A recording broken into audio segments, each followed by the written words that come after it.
And we are still on Twitch. I have not made that decision because I was wanting to get your opinion on that later on. On Twitch? Yeah, you saw my message yesterday? Yeah, I thought you said for some reason I didn't read it as Twitch. I saw it as Twitter. No, it's Twitch. Twitter's fine. Yeah. I mean, well, Twitter's as fine as Twitter's been. That is true. Twitter did not change. Yeah, Twitch did. Twitch, on the other hand, is anyway. Mm. There's gonna have to be some thought process there. Okay, yeah, we can walk through that. Yeah, but we'll do that off stream since Yeah. probably bringing making it obvious on a stream is probably not a good idea. Yeah. Anywho. Yeah. I don't think they're I listening. think we're live on everything. Yes, saying live on everything. Twitch, YouTube.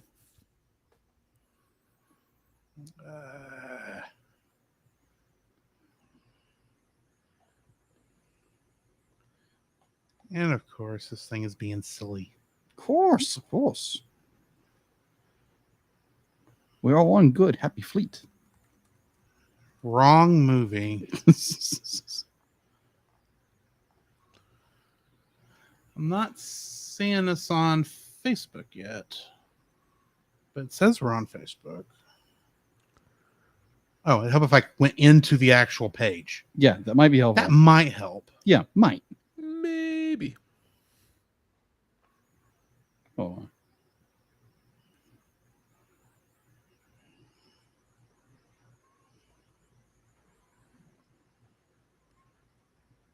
This is probably all live. It's just I never feel right It without is. double checking it. Yeah, definitely on YouTube. I got it to come up. Facebook isn't live yet. That's Now weird. we're having fun. Yes, very much.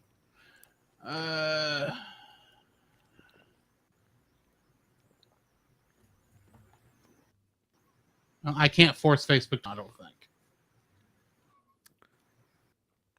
Yeah, it's still trying to send data, so it'll go in a minute. Yeah.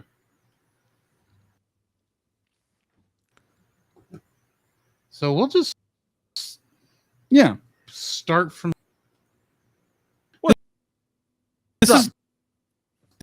This is Drew. And Jacob. And as you can see, we have a guest with us, Paul from Retro Rewind Podcast. I can't be more specific. And I can't get this closed.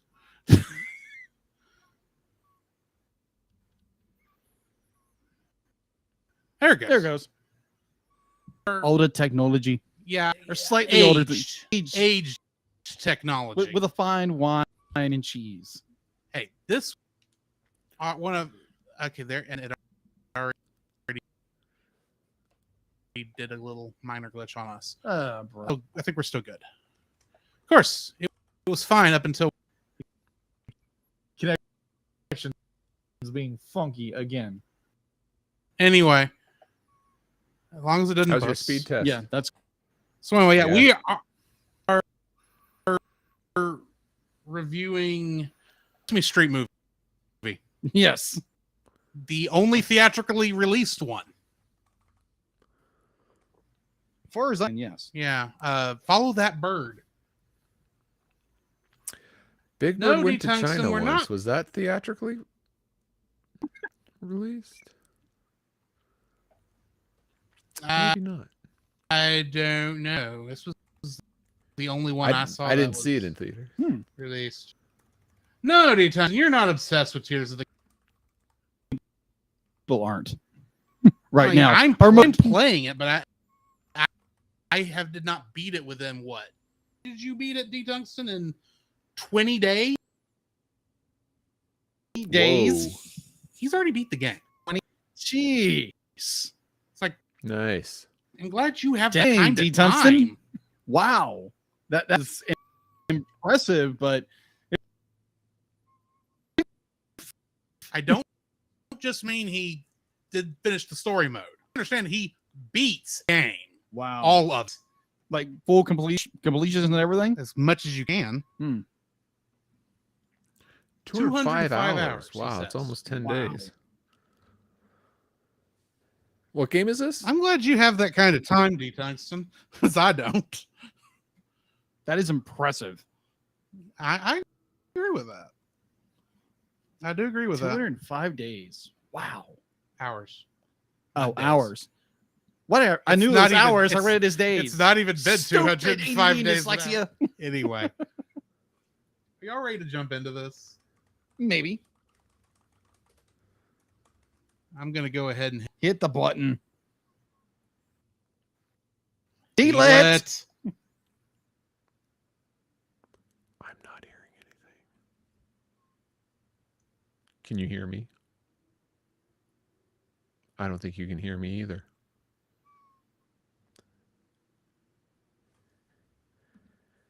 Hello and welcome to another episode of the Cellcast. Joining me today is a man who, well, he's feeling a little bird-brained. Welcome, Jacob. Sometimes you just have those days, right? Why, thank you. Let me be your co-host. A man who was very thankful a certain red Muppet wasn't in this movie very long. Welcome, Drew. I have a fun fact about the existence of that demon in the corner. I mean, Elmo. Later on in the show. Yes. So, yeah, this was, and I was not expecting this particular, how well this was actually done, in my opinion. So, hang on. Are you not hearing that, Paul? No. You're not? No. Piddle. I think I may know.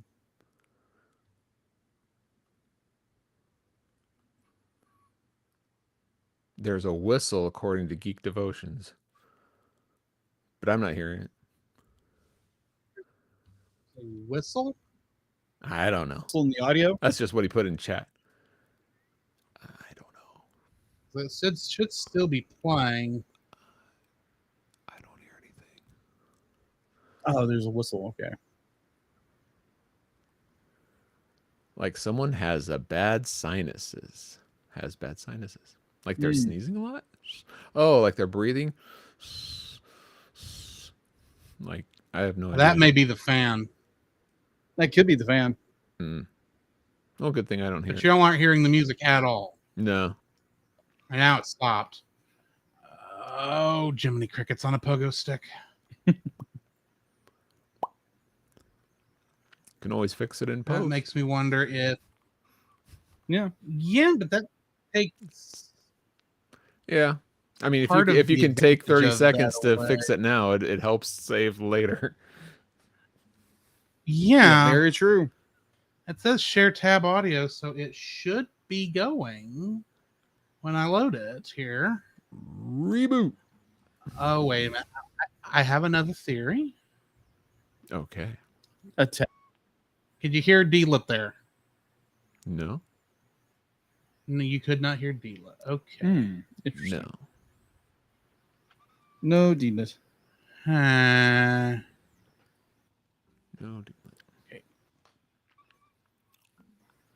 Move you over here. Wait for it. Yeah, it's not showing up I on want to the say, hey. sound audio bar. Hey, everyone. Thanks for watching this Sounded cool to all these amazing, people. awesome show. We got, Yeah. we were doing Exactly so well. so stinking good.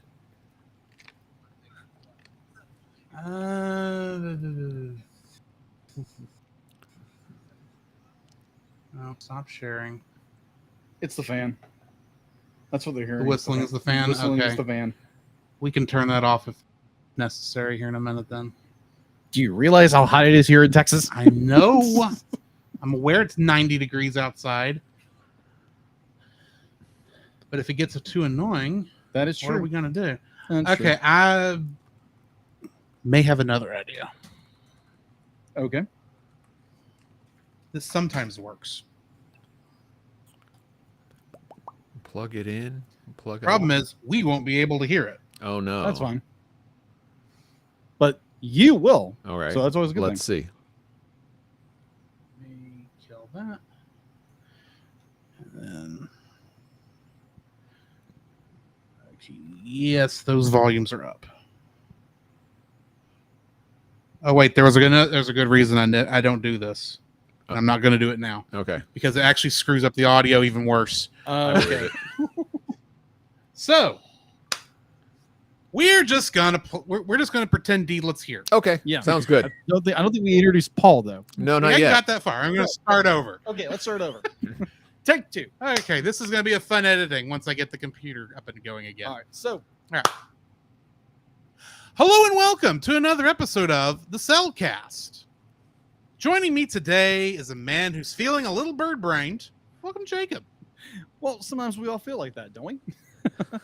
Why, thank you. Let me introduce our co-host, a man who was very grateful and very blessed to have a little red Muppet that only showed up for one scene in this film. Welcome, Drew. And he technically wasn't that character yet.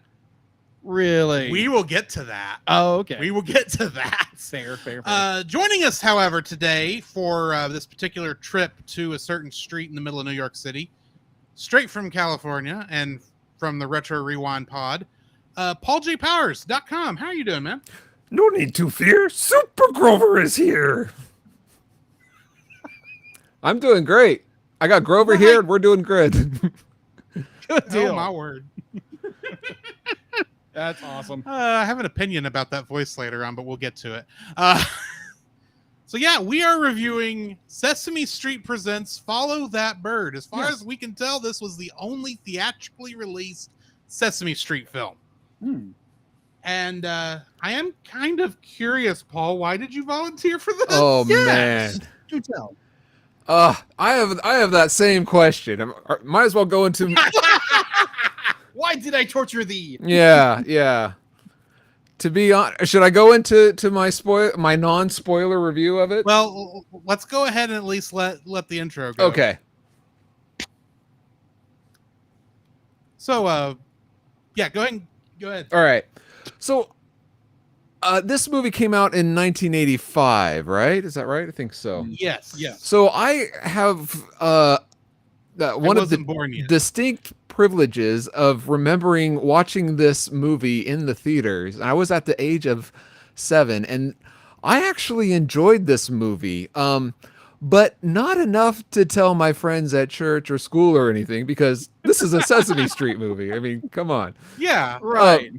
But I enjoyed it. And then about 10 years later, so about the end of high school or college, I had an opportunity to watch it again. I was like, hey, I remember enjoying this. Let's put it on.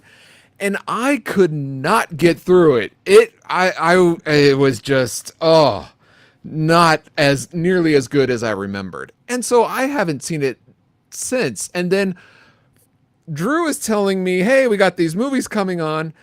And I find myself saying, hey, put me down for that. And my internal dialogue is like, what are you saying? What are those words coming out of your mouth?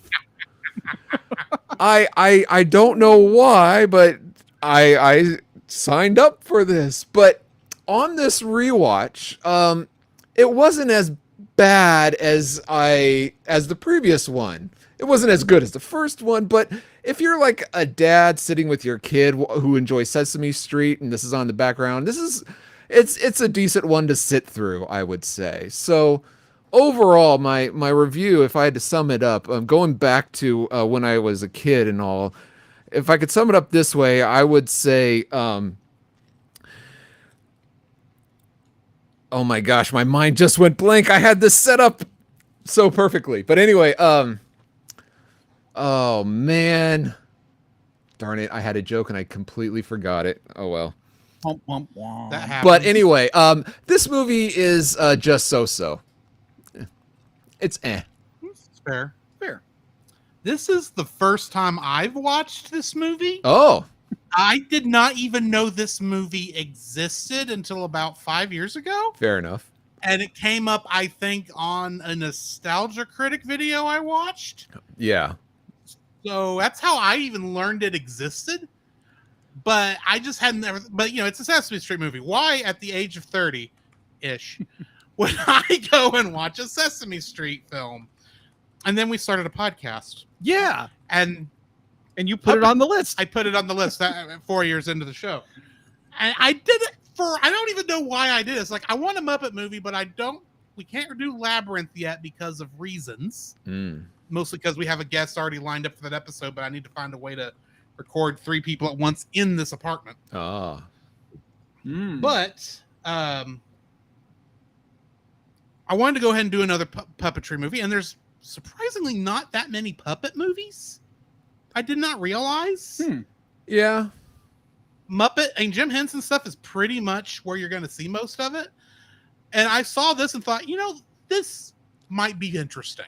Yeah. That's why I put it on the list. So watching this film for the first time, there was a couple things I was very cognizant of. One, while I did watch Sesame Street as a kid, it was so much past this point because the Little Red Demon, Elmo, was on the show at this point. Kermit did not show up on Sesame Street by that point, except for in random reruns here and there. And it was, I feel like it was already a different show. Yeah. I don't know, because I don't even know what normal Sesame Street's episodes look like at this point in time. I don't either. The movie is obviously doing its own kind of thing, set within that framework of the show. So this is a lot different. This felt like a normal Muppet movie, but made with a much simpler story, more kids based than standard Muppet movie is. So I appreciated it for that, though it does lose a lot of its. It doesn't have the same type of. It doesn't hit you the same way a Muppet movie does. No, it does not. Unfortunately, it has that flavor, but it's like it's Diet Muppets. Yeah, Diet Muppets. Okay, that's fair. That's probably the easiest way I know how to put it. That's a good description. Yep. So, yeah, Jacob, what are your thoughts on this? Well, going back to my childhood, I remember we didn't get, what was this, PBS? Yeah, it's PBS. It's PBS, and we only got where I grew up. We got probably like 3 channels. 3 channels. That was about it. And PBS maybe here. like it popped in every once in a while when you turn the antenna by hand to get a certain station. So yeah, every once in a while I would see it, or I'd go to someone's house and be like, "Oh, that's Muppets," or "This is Sesame Street." Okay, that's a little weird because there again, I didn't grow up watching Muppets. Yeah, we already know about your hatred for Muppet Babies. Yes, but yeah, we'll talk about that another day. But so this is the first time I'd be like, Drew put this on the list, and I never heard of it, and I was like, "What in the world?" It was like a Sesame Street film. So what's going on here? You put it on the list because you wanted a puppetry movie, Drew? I'm curious why this was on the list. I wanted a puppetry movie. I didn't want to jump into Labyrinth, and I didn't want to jump into any of the better post Jim Henson passing post Jim Henson movies just yet until after we had done Labyrinth. Okay. And in my mind, when I was doing my initial research on it, this movie came out like either the same year or like right before Labyrinth, but I think I was wrong about that. So that's why I had mentioned it before this point.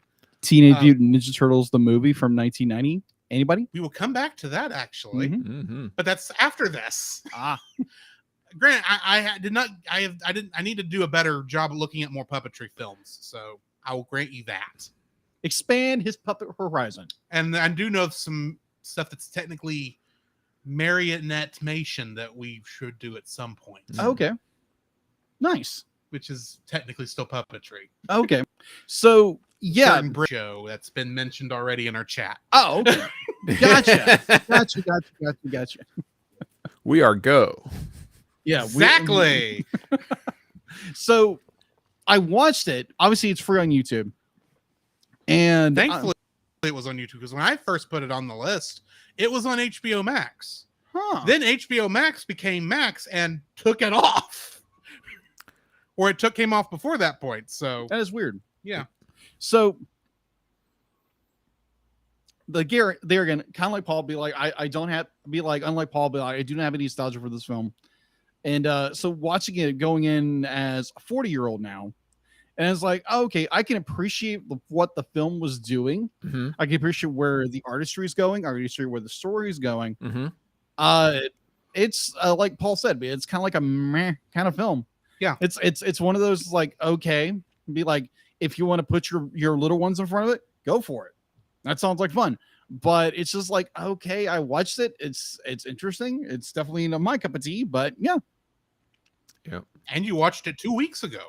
Well, technically, it took me like a week and a half to watch it. Oh wow. Because I did this all in one night. Yeah. That's So kind of like our guest here, be like when you watched it the second time and you couldn't finish it. Yeah. It literally be like I would watch it for a couple of minutes and get distracted because I get distracted by everything. Yeah. Turn it off, go do something else. Well, admittedly, this is a simple movie. Yeah, it is very simple. There's not much complexity to this film. There's nothing to grab you and pull you into the story. I was about to say this movie is definitely how you view this movie. It definitely depends on your mood, and if you're not in the mood, it's easily turned off. Fair, Yeah. fair. I mean, I got this in Tuesday before Oh wow! we got into Retro Rewind that night. Wow. And so I was in a much better mood than I would have been, the day before. And that worked great till I had other issues. So anyway, why don't we go ahead and jump into the spoiler filled section if there's much to spoil in this film. Yeah. The following is a spoiler filled review for the movie Sesame Street Presents Follow That Bird. Listener discretion is advised. Sesame Street Presents Follow That Bird was directed by Ken Kwapis.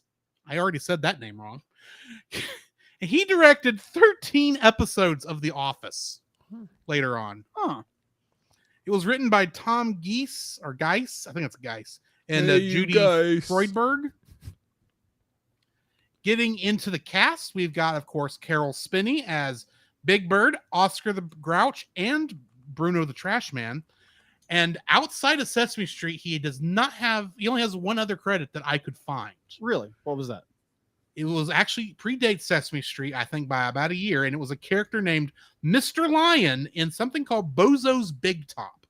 But I'm suspecting it's a kid's show. Sounds Okay. like a circus to me. Probably was. Jim Henson, of course, playing Ernie and Kermit the Frog. And he was actually half of the performing of Rolf the Dog for most of the career, including Rolf's debut on the Jimmy Dean Show. Huh. Yeah, Rolf was the ranch hound, Oh, okay. and apparently he had a crush on Lassie. Well, who didn't? Exactly. And he did actually get to meet Lassie in one episode, apparently. Nice. So here's one of the things where, like, I'm watching this film. It actually shocked me. I was like, wait, what is Kermit the Frog doing in this movie? Like, this is what is Kermit the Frog doing? Kermit the Frog was in pretty much anything the Muppets were connected to. Yeah, I agree. Because Kermit was always Jim Henson's favorite, but it was also essentially his mascot and Jim's insert character, pretty much. True. So he was in many early episodes of Sesame Street before the Muppet Show. Yeah. 'Cause I it's actually remember when I created watched for, Sesame Family Street, he Friends. was in there. Yeah. Like That's which we don't even have. Most of the Sam and Friends is lost media now. Yeah. Because it was a Washington DC Uh-huh. access show that almost no videotape was made except for what Jim Henson made himself, Yeah. so that he would have something to judge his performance based on. Anyway, Yeah. I found that interesting. I learned later on there was all this stuff later on, but I was like, wow, this is really cool. right. Yep. Go ahead. We got Frank Oz, of course, playing Cookie Monster, Bert, and Grover, Lavender Boy, and a monster. And in something called Echoes of Violence, which I believe is actually an upcoming thing, he is playing Dante. Dante. But of course, he's most well known for playing Yoda. And Miss Piggy. Yeah. Which I'm just going to go ahead and mention this right here. Go Is for there it. not a point in this movie where it felt like Grover and Miss Piggy were kind of using this? He was using the same voice for both of those characters. Yes. Because there was a point where he was trying to open the bars. Yeah. It's That's the where same. that was Miss Piggy's grunting. That was not. Well, That was not Grover. that's Frank Oz. And if That is Frank I Oz. know, but it agree. was funny. It's like, oh wow, you accidentally slipped into your piggy. if Yoda wanted to pry bars open without using the Force, that's what he would sound like. Yes. I, Agreed. anyway, I just wanted to mention that. Richard Hunt played Gladys the cow, the Feathered Friends owl, and additional Muppets and additional Grouches. Because apparently that's a separate classification. And in a Christmas film, I am planning on putting on the list at the end of this year, Emmett Otter's Jug Band Christmas. Mhm. He played George Rabbit. Huh. Catherine Mullen played the Feather Friends magistrate, a Grouch Diner patron, a little girl, along with some additional Muppets. And she is most well known for performing Moki Fraggle on Fraggle Rock. Huh. Nice. Jerry Nelson, who was Count Von Count, Harry Monster, and additional Muppets, was Gobo Fraggle on Fraggle Rock. Paul Bartel was the Grouch Cook, and in Death Race 2000, he played Frankenstein's doctor. Huh. Not Dr. Frankenstein, Frankenstein's doctor. That's how it was in there. Which was a weird way of putting that. Yeah. Sandra Bernhardt played the Grouch waitress, and she played Cassandra in Hercules, Huh. which I forgot there was a Hercules TV show till I was doing The research. one- the There have Xena- been several Hercules shows. No, I mean I was the about to say, is based that on the- the movie. Oh. Disney movie. Oh, okay. Gotcha. So not the Kevin Sorbo Oh, one. okay. Disney's Hercules. Okay. No, not That's the what I Kevin was Sorbo. thinking. No, this is the one that was on Disney Channel. Ah. John Oh, Candy. the one after the animated Disney one. Okay, gotcha. Sorry, go ahead. Yeah, John Candy, yes. John Candy Yes. played the state trooper, Mhm. and he played Del Griffith in Planes, Trains, and Automobiles. Chevy Chase was the newscaster, and he's probably most well known for playing Clark Griswold on the Vacation series of movies. That must have been interesting to get him on this movie. Not as interesting as Waylon Jennings, who played the truck driver. Yes. And of course, he is a very famous country music artist. Yes. And this is one of the few movies he's actually been in. Honestly, watching this, I did not realize that was Waylon Jennings until like a little bit later on. Until he started singing. Until I started singing, I was like, "Wait, where do I recognize this?" It's like, "Oh, it's Waylon that's Jennings." Waylon Jennings. It's Waylon Jennings. I Okay. found out a long time ago that this here movie Joe- is just so. Yeah. Joe Flattery played Sis Sleaze. And in Back to the Future Part 2, he was the Western Union man. Oh, okay. And Dave I got something for you. A letter. and Yeah, Dave that guy. Thomas, Dave Thomas played Sam Sleaze. And in Brother Bear, he played Took, one of the moose in that film. Yes. That's because he's Lorraine- one of the brothers from the Great White North, eh? Exactly. Lorraine Newman played the mother Dodo, and in Fear and Loathing in Las Vegas, she played Frog-Eyed Woman. Brian Hofeld played Daddy Dodo, and he is actually the creator of the Transformers Rescue Bots TV series. Huh. Kathy Silvers played Marie Dodo, and she played Jenny Piccolo on Happy Days.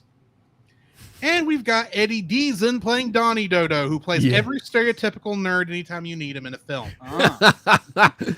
When I But saw his Malcolm name in the from- credits, I went, yes. Yes. Well, anytime he is the same voice every time.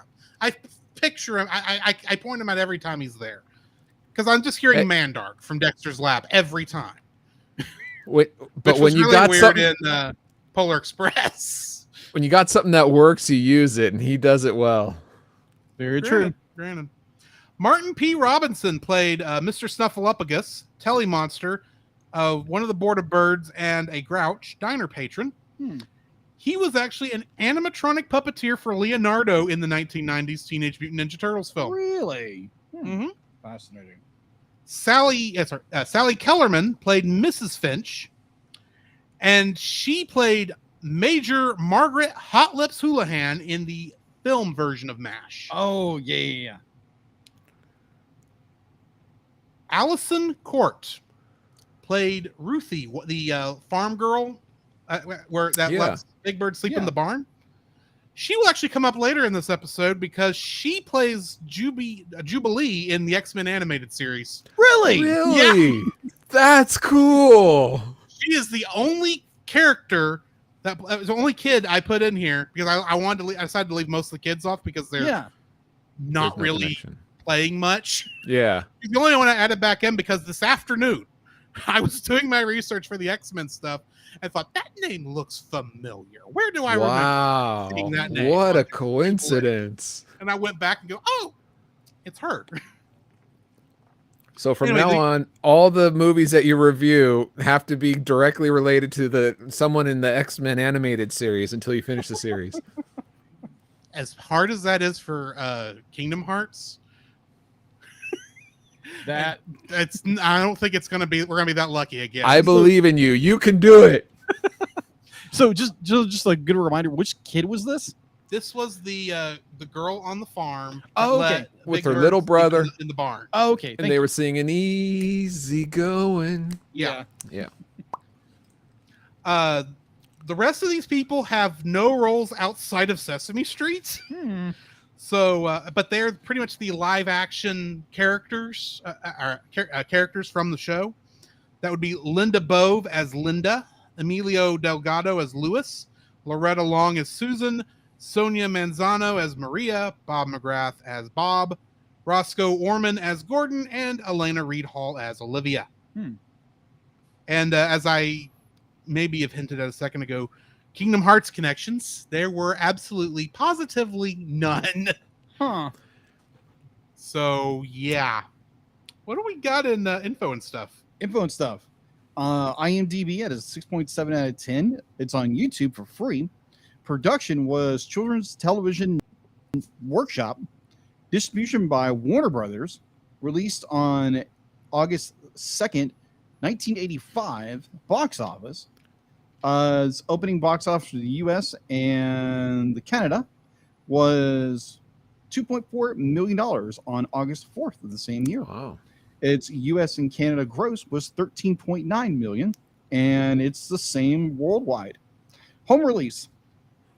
This film was first released on VHS and Laserdisc in 1986 and was re-released on VHS 3 times by Warner Brothers Family Entertainment, starting in 1993. Then a second time in 1999, and a third time in 2002, and also on DVD. They changed the logo, blah, blah, blah, blah. Another DVD release in 2004, which was a reissue for a 25th anniversary edition in 2009. Which the 25th anniversary edition is the version that's on YouTube. Yes. I did some other little research on that, and there are slight edits on all of those versions. Oh, and it's not till the 25th anniversary; it's completely uncut. Yeah, with the for one reason or another. Yeah, this Nothing I major. wonder what 2009 25th anniversary edition, which we watched on YouTube, was with the original theatrical widescreen release with new bonus features and cover art inserted. So yeah, I there was no mention of a sequel unless be like I totally missed it, and people can be like, hey, there was this movie I really liked.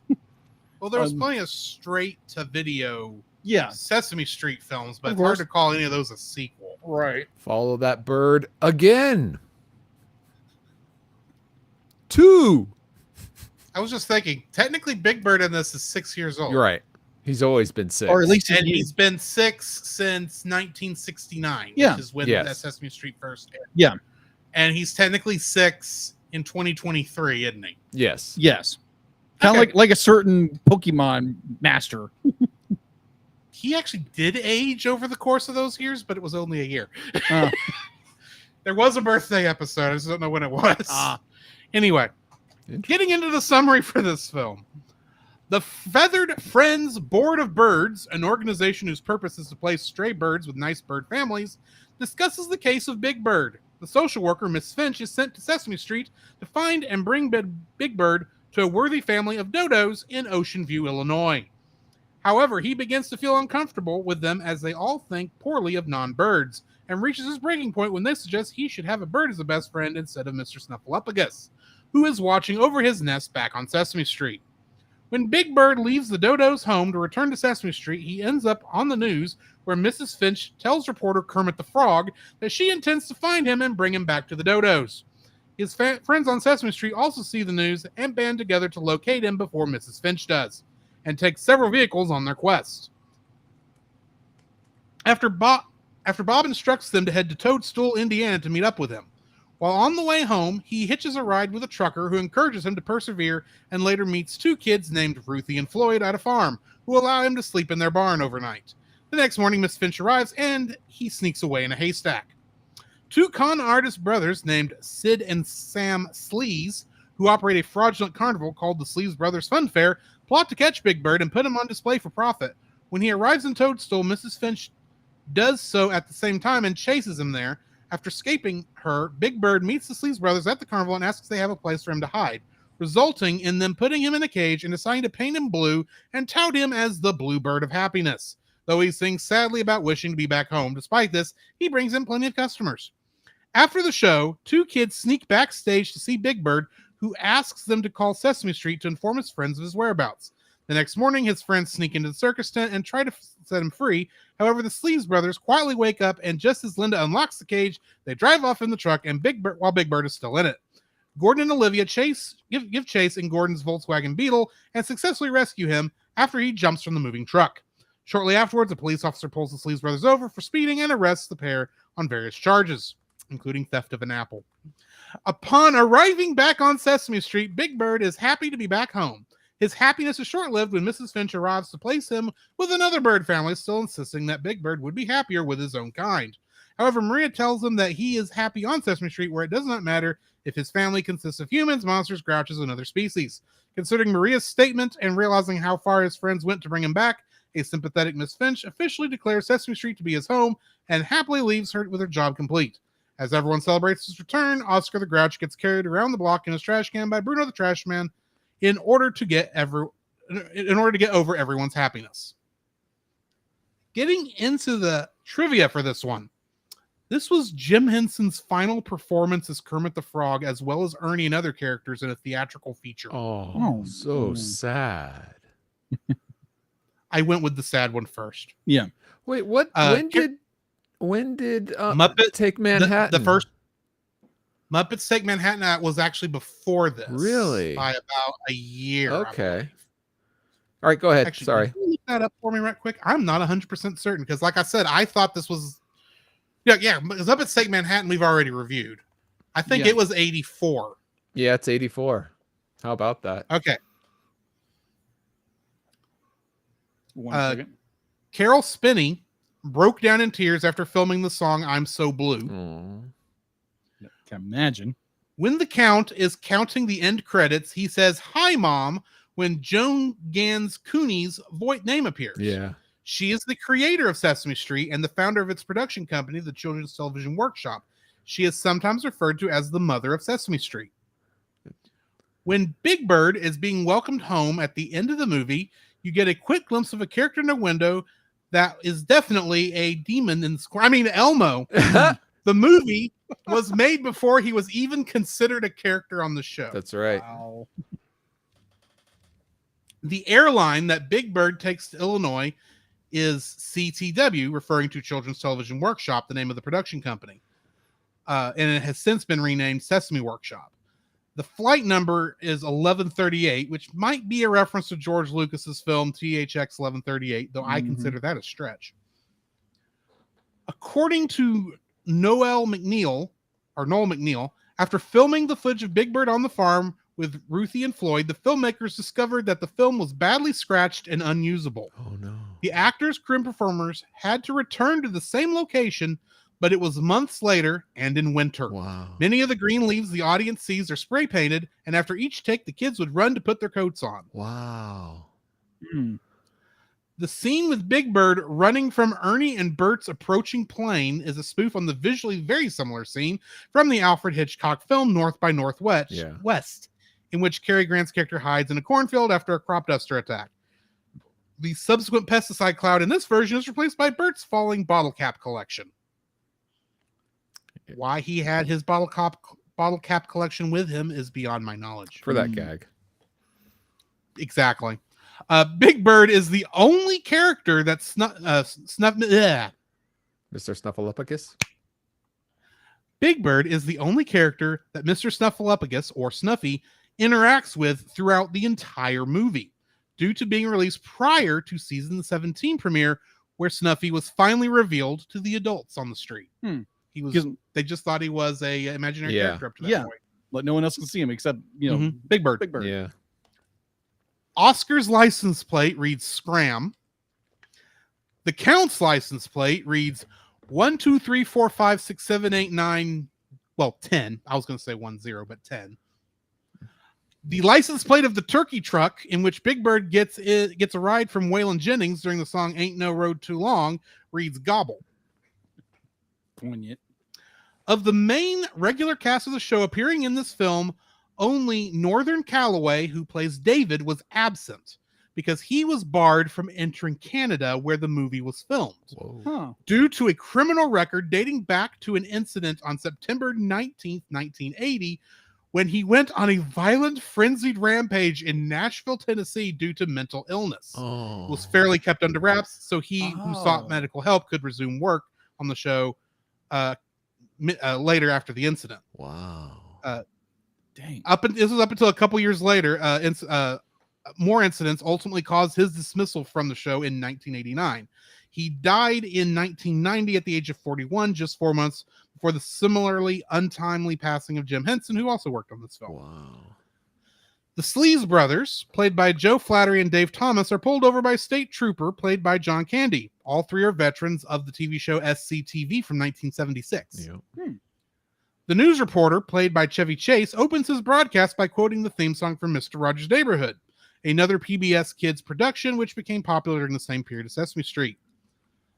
The set for Sesame Street was, of course, recreated in Toronto for the film, since it was normally filmed in Boston, I believe. Or is it New York City? I don't remember. Oscar the Grouch only uses one arm, his left, throughout the entire film, even when he's driving his sloppy jalopy. He only has one hand on the steering wheel at all times. In the scene where Big Bird asks two children to contact Sesame Street to save him, he asks them to contact Mr. Looper's store, meaning Mr. Hooper's store. This continuing a running gag from the show, in which he would always mispronounce Mr. Hooper's name. Which this was after Mr. Hooper died. Speaking of which, when Big Bird leaves Sesame Street, a sad classical music song is playing. It is Antonio Vivaldi's Concerto for Lute with two violins and I can't even pronounce half of that because it's Italian. It was used in a short film called Sad Flower Film by fans of the show, and after being featured in several episodes through the years, that short film was featured in Farewell Mr. Hooper from 1983, episode number 1839, directly after the segment where Big Bird is told by the people of Sesame Street of Mr. Hooper's, Will Lee's, passing, which augmented its sad atmosphere. With this in consideration, the song may have been selected as fan service to similarly permeate the sad, dramatic atmosphere of Big Bird leaving Sesame Street. So now that was bookended by two sad moments, Paul, what's your first like for this film? My first like and my number one like of this film are the songs in it. They specifically the Ain't No Road Too Long and the Easy Going song. They're just earworms in my head, and I've been singing them to myself the past couple days since I watched this film. More so than any other scene or anything in this movie. So while they're not like the best songs ever, but they are a little catchy. I grant. Yeah. Yes, I agree. In fact, that's probably going to be one of my first like on this film also, because some of the songs are just kind of okay, but I don't know. Waylon Jennings singing a duet with Big Bird is not something I was expecting to see. And you don't think it would pull off, but it does. It's not bad. No, it does. It works fine. I mean, granted, Big Bird does not sing on key, but I don't think he ever really does. He's a bird. What do you expect? I expect a bird to be able to sing because birds sing. But then Okay. I don't know what kind of bird Big Bird is supposed to be. So Yeah, he Fair sings enough. throughout the film. La la la la la. Yeah, exactly. La, la. yeah, but you know what I mean.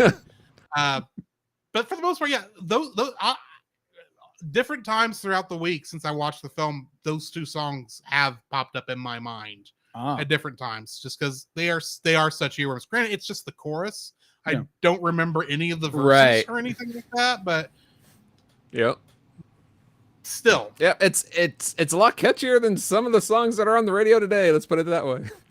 yeah. Very And- true. And I have to Was admit, the 80s. despite the fact I don't remember the song, but at the very beginning, the Grouch national anthem Oh, I yeah. love that. was hilarious. In fact, that thing came on and thought, "Are we getting a Patton reference?" We are. In a Sesame Street There's a film? lot of Easter eggs that adults There are. would recognize that kids would Right, not. which- Yeah. Which are things I don't expect Yep. in a Sesame Street film. Yeah, that's very true.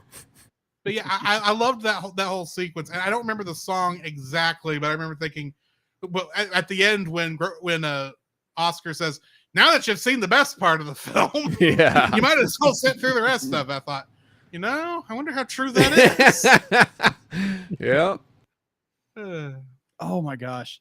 So my first like of this film would be more the angle of the family story of where what's the bird who comes in Sesame Street and says, Big Bird, you got to come with us because Mrs. Finch. Miss Finch. Because at one point I think I hear Big Bird say her name, but He screams her name a couple times. yeah, he in does. this Miss film. Finch. Oh. But either or. When I she came on enjoyed- screen, I literally I physically cringed just because I remember not liking her and what she did. But anyway, yeah. Oh, the first time Miss Finch showed up on screen, I thought, "There's the villain." Yeah, there's the villain. Exactly. There's only there's one the villain. because nobody else in this bird council has got the gumption to go do anything outside of just have board meetings. Yep. That's why they're bored. Exactly. They're boarded birds. Exactly. My first like would be the family aspect of the movie where Miss Finch comes in and says, Big Bird, be like, you should be living with your own kind and that kind of stuff, blah, blah, blah, blah. I have And- opinions on that later, but Well, continue. I do too, but the fact that be like Miss Finch wants to pull Big Bird out of the family that he's only known Mhm. because of her, I guess, more biases towards birds are superior to everybody else. I would assume, and it's be like it makes a contrast of where it's like people who think you belong here, people think you belong here, and they think they're doing it for good reasons according to them. But be like the people you're around, be like your family or your like our case like church family or the friends you have Mhm. that like maybe people might not be like it's like well they're not your kind of people. It's well they're my kind of people. And I'll be like I enjoy that aspect where definitely Miss Finch kind of comes to a realization. It's like, oh, be like he actually really likes it here. Maybe I shouldn't have to force him to go do something he really doesn't want to do. And with the mindset or the concept that Big Bird is literally a 6-year-old. He's literally like, oh, Mhm. okay, I'll go and do this. And he realizes he doesn't like this at all. And Miss Finch is constantly chasing him down. It's like, oh, you have to do this. And be like this idea of family, this idea of kinship Yeah. with others. And you don't have to be the same species or something like that. But like you can get into like other little things here and there. But the idea be like if it's the people you like hanging out with and the people that be like love you, like actually love you, that's people you should be with and not be like people telling you it's like, oh no, be like you should be over here because these are your people. Mhm. It's like That's racist. yeah, exactly. Yeah, just go ahead and start going into my dislikes. Yeah. But I love that aspect of the movie. It's where Miss Finch is using more of a a racial biases because towards birds are superior to everybody else, and it's just like, hey, Big Bird just he just loves everybody because he's a big 6-year-old. He just loves everybody, and I enjoy that about the film. That's very similar to my second like, if I can dive into that. Go Go right for ahead. it. And that's the fact that, in Sesame Street in the show, they showed different kinds of people and creatures like you were talking about. But in this movie, they got to explore, like you saw birds, the bird kind all hanging out together. And like the dodos have that different kind of house.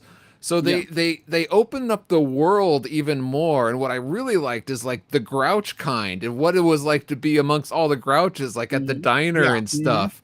And it just, for already a vast open world that Sesame Street is, I liked how this movie opened it up even more, focusing on the different kinds in their communities.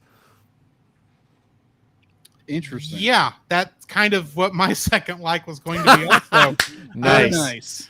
I love the visual style of the movie where it's like, you're going to go live with a bunch of birds. Where do they live? Oh, they live in a birdhouse. And what does said birdhouse looks like? It looks like a giant house for a bird, as in it's on a pole and it's high above the rest of the houses around them. It's like, oh, that makes sense in a strange way. Yeah. And of course, grouches exist, so of course there would be dining establishments designed for them, which I have to say, that joke about the tossed salad, that was my favorite joke in the whole film. Because it's like, what would you eat if you're in there? It's just tossed salad. I'm thinking, what's tossed in the salad? Getting tossed. What is tossed in the salad? and they just start launching salads with catapults and going, yep, that's how I think about it. That's great. That looked like a fun scene to film. Yeah. Oh, I can imagine. But other little things, like I'm kind of merging this in there, but it's the logic kind of behind this film, because I can just imagine this is not the first time Big Bird has been around Mr. Gordon's Volkswagen. He knows he's not supposed to stand up, and he knows he's not supposed to jump. He's been told this, and he's a good boy. He doesn't want to do this, and for once, he looks like he's allowed to jump, do this very dangerous stunt. Granted, at probably 2 miles an hour, probably. Because they were look like slow. They were going very fast, but he's allowed to do this. It's like, and he doesn't want to. It's like, but I'm breaking the rules, Mr. Gordon. It's like, will you just jump, you stupid bird? Hey, I'm gonna ignore the rule for one time. Just jump in the car. This one time, you can do this, Big Bird. But I'm not even supposed to be standing. In fact, I'm supposed to be sitting down. It's like, what are you gonna say next, Big Bird? That you're supposed to be wearing your seatbelt? I was kind of waiting for that. Promoting seatbelts. Yeah, that's true. 86, 85. So, yeah, I mean, just the logic behind this film. There's no reason any of this should actually be the way it is, except random stuff across the years has caused this lore of sorts to build up that was never really intended to be lore. Yeah. But they stayed with it even in this film. So okay, yeah, I appreciated strangely enough, the Sesame Street lore present in the film. Yeah, that's good. All right, so going into my second kind of rolling back to my first, it reminded me of a verse in scripture in Galatians 3:28.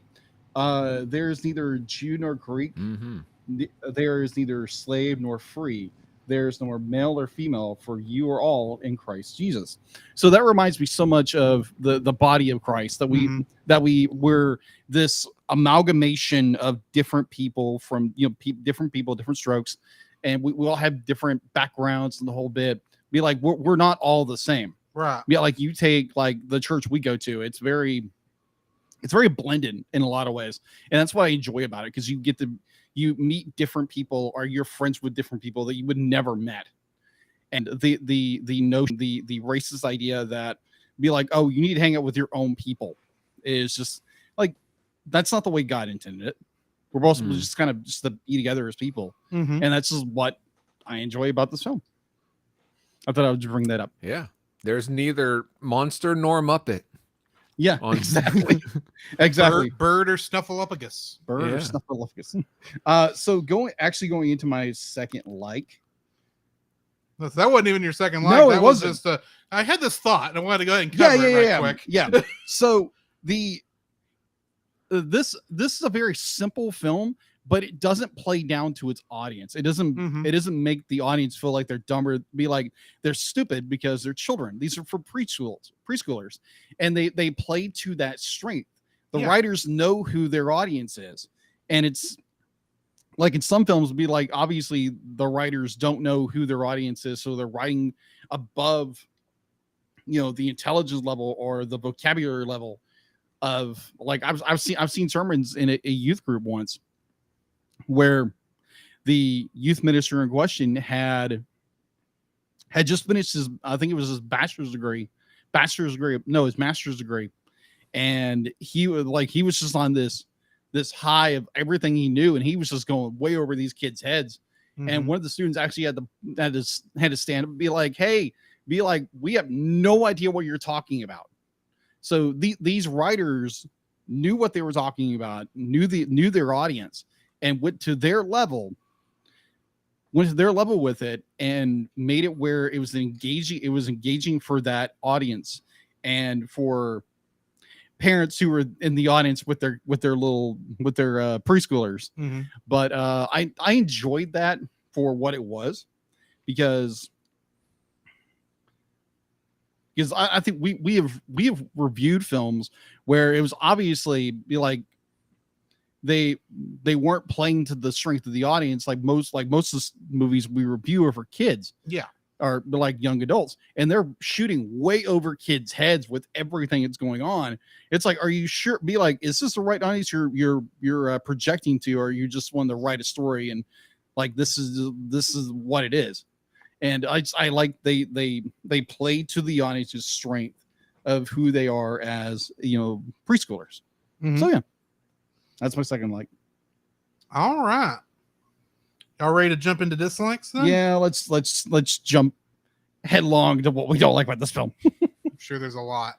Paul, why don't you go ahead and start us off? Well, my number one like is the songs, and my number one dislike is the songs. Because man, there are several songs, and I mean, kudos to the people for trying to, come up with some songs, and some they're fine, but man, whenever they come on, even the good ones, the pacing just slows down to a halt, and it is very easy to get distracted. And some of the songs are, like I said, they're fine by themselves, but in this movie, it's kind of like, does it really need to be here? Is this film better for it? I don't. Well, the pacing sure isn't, but That's true. Yeah. So yeah, the songs, unfortunately. I'm not a fan of the racist birds throughout this whole film. No, you think? Granted, They're trying to do the right thing. They All are. right, they do the right They thing. have good intentions. Agreed. And if it were Most racist birds don't have good intentions, but these ones do. That's It's fair. true. I don't know, the ones in Dumbo seemed fine. Yeah, I don't think they're racist. I guess No, I'm on they're the not. minority on that one. Yeah. I'm mostly joking because it's been too long since I've seen Dumbo to form an opinion. But and I just lost my train of thought. No, I don't like the fact that I know why they needed enemies. Yeah. And enemies with good intentions, because you don't want people thinking they're. Granted, I would have been fine with an evil villain for evil's sake, but I get why they wanted to have a villain that was. Granted, the Sleaze brothers are the evil for evil's sake. They're just greedy beyond belief. Yeah. But the birds, it's like, I get why they're there. They're trying to do the best they can. Admittedly, it does make sense. You would want to take a homeless bird and have them get them adopted by another bird family, because a bird family would probably do good about being able to take care of a bird. I get that. At the same time, Big Bird is 6 years old, has pretty much been living on his own with this very strong network Mhm. of friends and family around Sesame Street. Right. Why does he need to, at this point, finally need to have be renested? Because he never Basically. leaves those couple blocks. He needs to explore. Have you not seen the opening of Sesame Street? He walks all over Central Park. What are they saying? He's been to London. He's been to China. Hey, Big Bird nearly went into space. Yeah, I'm so glad he That's what I didn't. But Exactly. So, I mean, yeah, I also all right, don't know how I that take would it have back. worked. Big Bird's been outside of Sesame Street before. I get it. okay. I'm just saying, I get why they do what they're doing, and I get the logic, but it's at the same time, it's like it's such a setup for such a simple lesson that it takes all kinds. It's not that I know we don't remember that half the time, and that's good to teach kids that you don't want to teach racism, and it does do good to show racism in a bad light. Mm-hmm. But at the same time, it's just like, do you have to keep saying you must be with your own kind? Can you not make that just a little bit more subtle? Just a little bit, not a lot. It's just they said that line so many times. Like, we get it. You're a racist. Move on. It disturbed, honestly. Or speciesist, I guess, technically. But Yeah, I get that. For some reason, it disturbed me more that Big Bird had Big Brother watching him and knowing that he was by himself, not of his own kind, on a little nest in Sesame Street. Like, who's documenting this and passing it out to people? And why did it take 6 years? I'm assuming on a sliding time scale because it'd been over 20 physical years since the first episode. Why is no one ever thought to take care of him before now? And I can understand bureaucracy probably would have slowed things up, but still. Red tape. And they would have No gone one through all the bothered to colors check- of the tape on Sesame Street. So I'm glad they didn't do that. Yeah. Anyway, it's just, I felt that aspect of the movie could have been handled better. Jacob? Compound word. Toadstool. Okay. What about toadstool? Toadstool. Toadstool is a word. Yes, I know toadstool. And is it's a a word, city. Compound word. It's a a city. and it's a kingdom. Yes. Yeah. But And it's a princess. My main problem with this, movie, it's so just like everything's just like it's like, oh, obviously be like, oh, we're gonna be even Toadstool. And obviously be like, it's so just like I'm looking for the word and I can't. It's right. Convenience. The convenience of everything just lining up in this little town Toadstool. When be like you have all these, it's a freaking 1980s. There's interstates and everything. This bird can went anywhere except for Toadstool, and everybody just happened to go to Toadstool. Well, That's where everything convened was Toadstool. Yeah, and so I can kind of see that. Yeah, it was just more the simple convenience that everything just happened to just line up perfectly with no like real rhyme or reason whatsoever, because you're dealing with a preschool audience, so you can't make anything hard or complicated unless you have a really, really smart preschooler. And it's just like the plot itself was so convenient for everything, especially with everything convening and converging into Toadstool, the city of Toadstool. And I was just more like, really?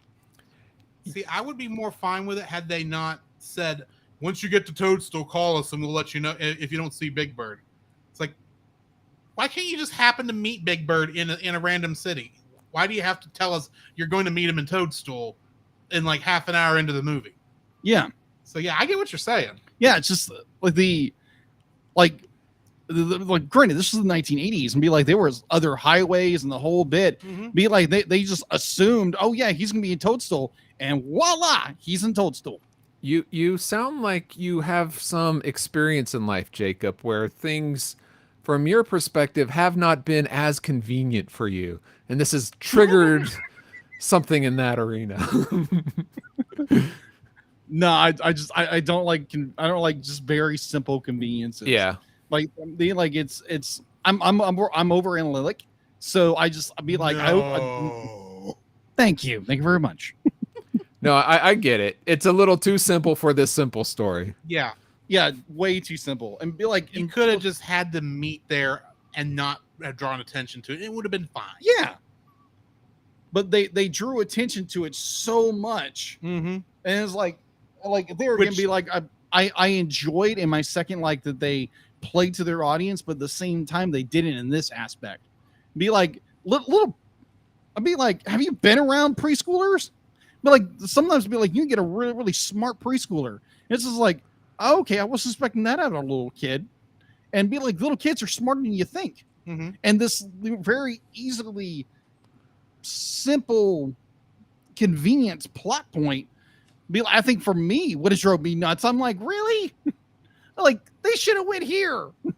That would have been me. But that's me nitpicking the film. It was so convenient that everything showed up in Toadstool. This are we on seconds? Yeah, I just got mine. I just finished mine. So going to Paul. Oh, that's right, because I went and then you. Okay, Yeah. Go ahead, Paul. So my second dislike is you previously mentioned, Drew, that this is Muppet Light, like Diet Muppet. Diet Muppets. Diet Muppet.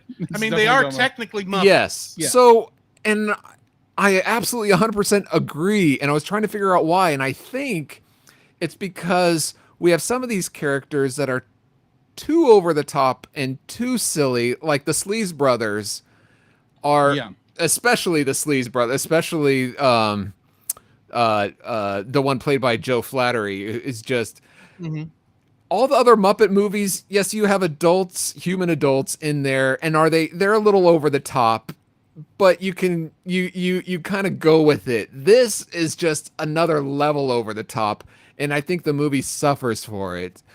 Do 5-year-olds like over the top silliness? Yes, but do the adults watching it with their 5-year-olds like it? Agreed. No.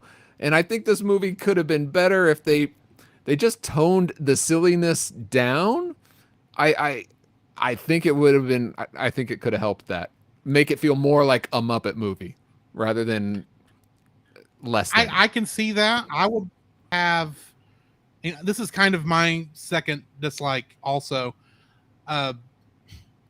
it is almost too simple a story. And granted, I know this is being aimed squarely at preschoolers, and I know preschoolers and I know they have to hit as broad an audience of preschoolers as possible.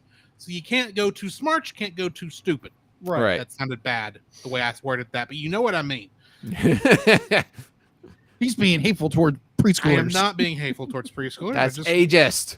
Ageist. Go with your own Ageist. kind.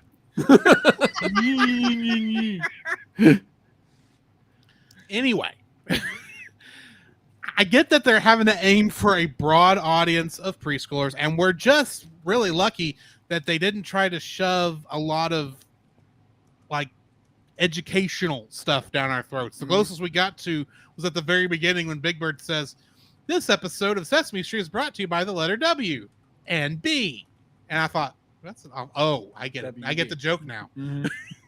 That's actually clever because there's actually little tiny bits of cleverness throughout the whole film. I agree. There And then there's is, just and I like, appreciated that. go- Yeah, Go absolutely. to Toadstool. Why? I don't know. We might meet Big Bird there. Yeah. Yeah, they could have. Yeah, a little more cleverness with the names and such might have been fun, but yeah. I mean, I thought it was funny that that Big Bird's Dodo family was in Ocean View, Illinois, Where there is nowhere no, near an ocean. No. Yeah, that was Like, funny. I find the interesting sarcasm there, or the that peculiarness. And then when they were showing Big Bird's flight over the map, of course didn't show any of the big cities you're used to seeing, like New York and Chicago and all this. You're seeing like these other little bitty towns they made up names for. That was like, okay, that's cute and all. But you get to the actual story and it's like, we kind of just stop the story every time kids show up. And then we get to I know you said Bug Tussle, Toadstool, we get to Toadstool, and it's like, oh, and And there's Big no Bird's Mushroom gonna get- Kingdom. yeah, this is not the Mushroom Kingdom. I don't see a Mario around here. Oh, Of course, this would be around the time Mario was getting started too. very But Right.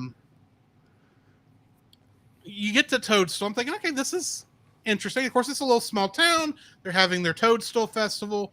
So, of course, there's a marching band that Big Bird's going to get tangled up in as he's trying to escape from Miss Finch. That's funny. That's interesting. So, I wish they had a Toadstool queen like you see in all these little Anything local, referencing whatever a the thing is. mushroom. Yeah.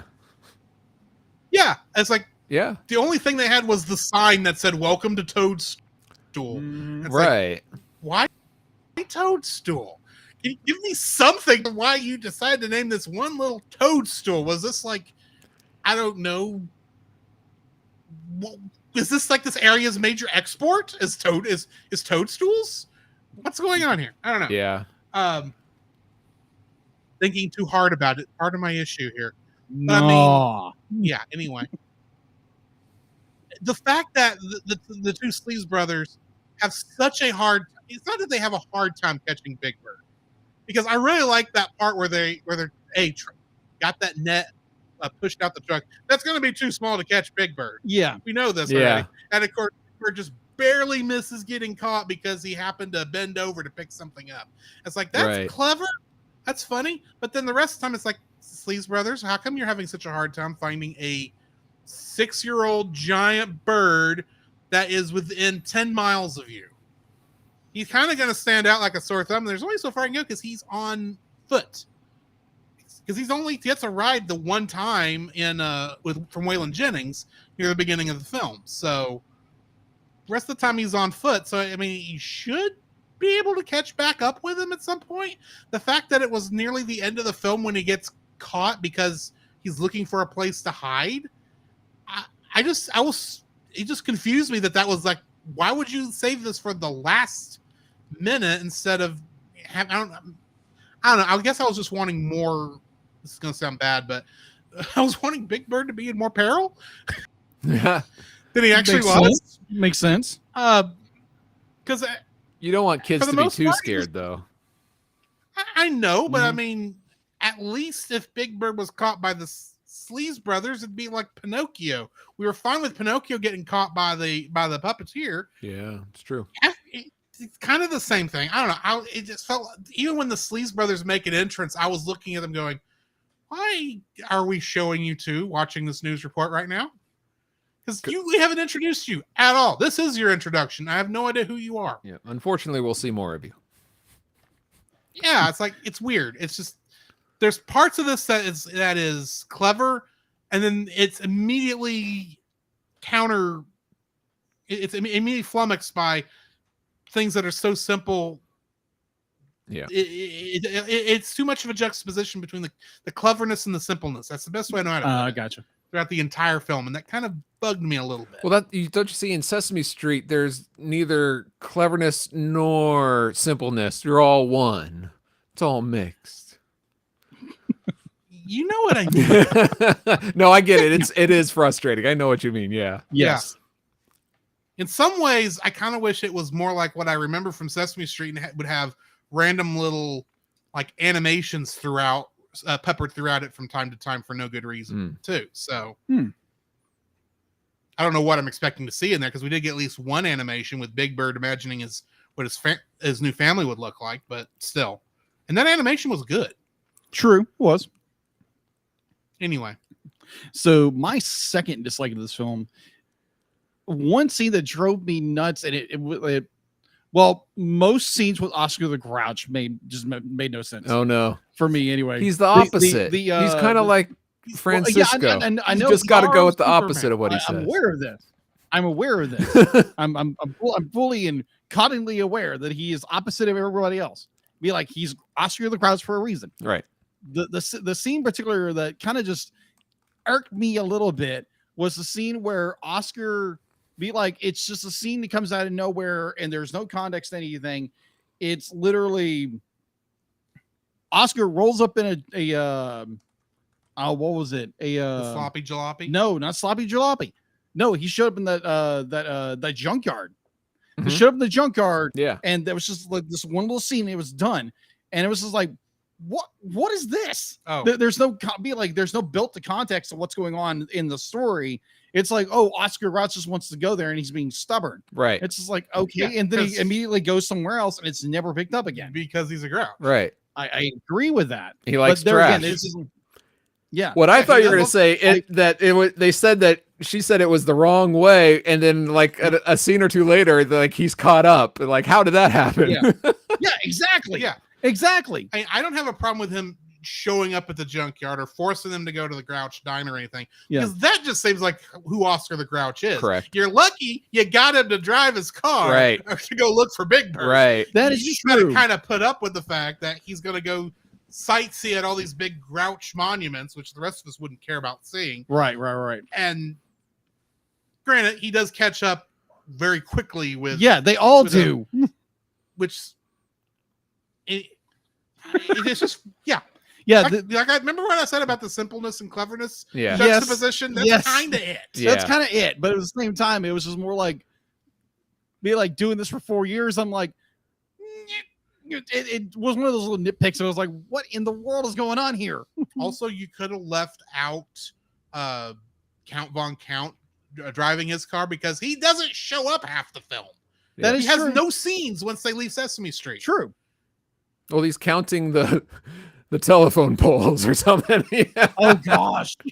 Oh, trust me, when I didn't watch all of the credits because I didn't have that kind of time, but I fast forwarded to the end just to see, was there some other little joke? And the fact that he says the 214 credits. I thought that was Like, great. I love so- end credit scenes. I love that you did that. Yeah. The thought process was like, I'm just so glad you weren't counting frames. Oh gosh. I don't need to know how many frames were in this film, and yet I bet you know. Yeah. Yeah. That ending credit scene where it's Count Count Like- Von Count. Count Von Count. Like there again, I grew up with Sesame Street. I don't know Yeah. who these characters are. Well, you almost called him Count Chocula. That's a different. I character. almost did. It's an entirely different character. Mm, Count Von Count. Count Chocula was in a movie we reviewed. really? Food Oh, Fight. oh my gosh! Don't remind me of that piece of junk, trash. Ugh. Nah. But either or. Oh my gosh. But yeah, it's just like kind of like bonus. It was more like that ending. It's like, okay, Count, we get it. We get it. Your Count stuff. Can we move forward? No, we're continue this.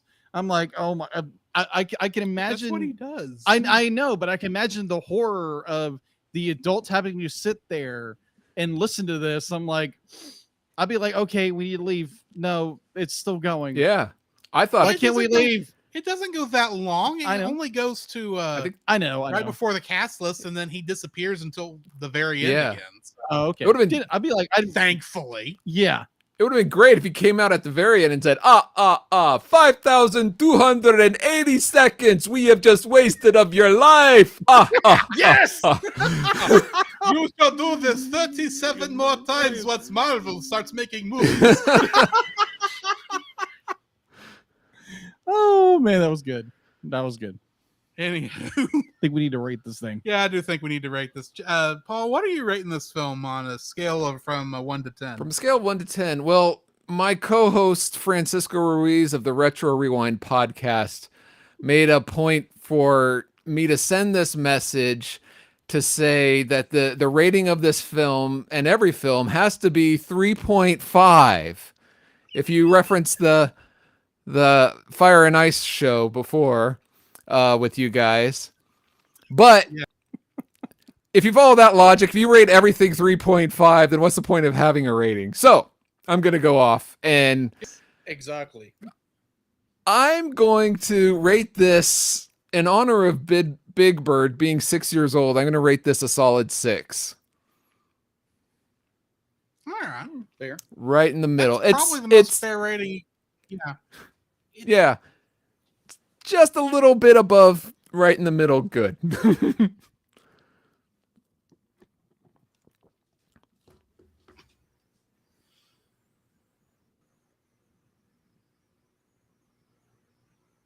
Of course. think we're back. We weren't gone. Yeah, that we're back. long. Okay. Welcome back. Yeah. Sorry. That's all right. You were saying it was right in the middle, but anyway, It was right above the middle. Yes. I'm pretty much going to agree with that. I'm actually going to be a little bit nicer, give it a 6.5, just because I did enjoy my viewing of this. It's not something I'm going to go back to anytime soon, but I mean, it was a nice, enjoyable watch. It's what I would hope for from a preschool kind of film. In fact, it's a little bit better because I expected this to be like Barney's World. Yeah, pretty much. I was expecting Barney the dinosaur levels of thought process, which there is a Barney movie. Yes, Yep. there is. I have not seen it. I don't want to. No. I don't want to. No. No. So yeah, I'm gonna give it a 6.5 because it was an enjoyable watch. Just wasn't, the best movie out there. I got you. So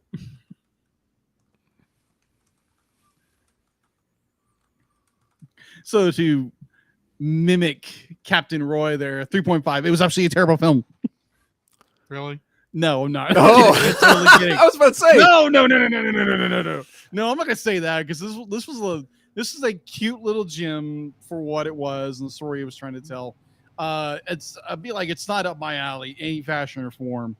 I would probably, let's just give it a middle of road 6.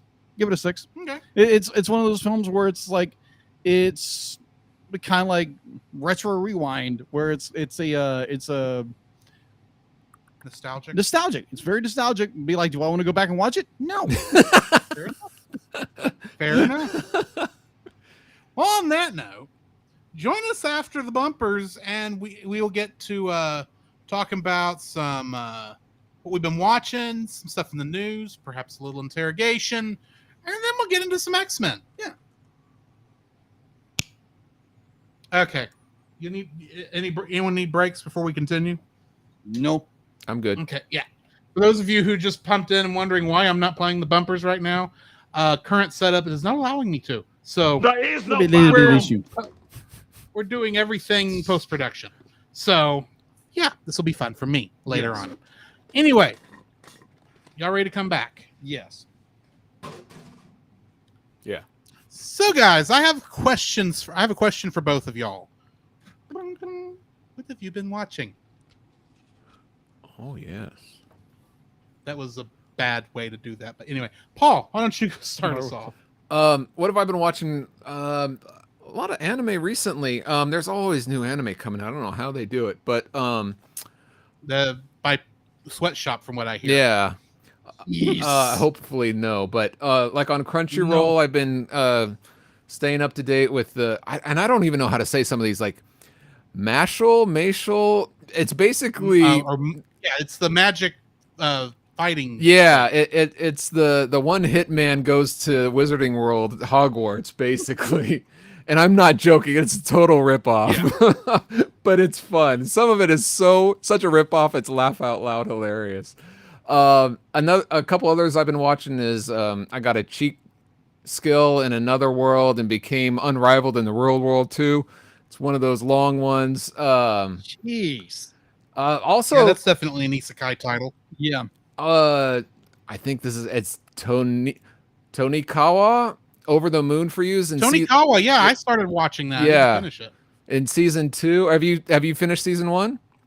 I'm still in season 1. Okay. I'm still early in season 1, as in I've only had a chance to watch one episode of season. That first one is great. That first episode, yeah, I like it. It's in season. It got me in love with it. I just need to actually sit down and keep. Yeah, watching. Yeah. I didn't agree. have so many other shows. Yeah, exactly. They're like on High Dive. I'm watching Kubo Won't Let Me Be Invisible, and there's like 10 others out there that I want to see, just don't have time. Like Dr. Stone season 3 is out.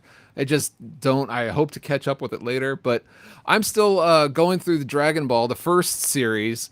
I'm up through classic. I just started the beginning of season 5, which is King Piccolo saga on that. So Demon King Piccolo. yes. Nice.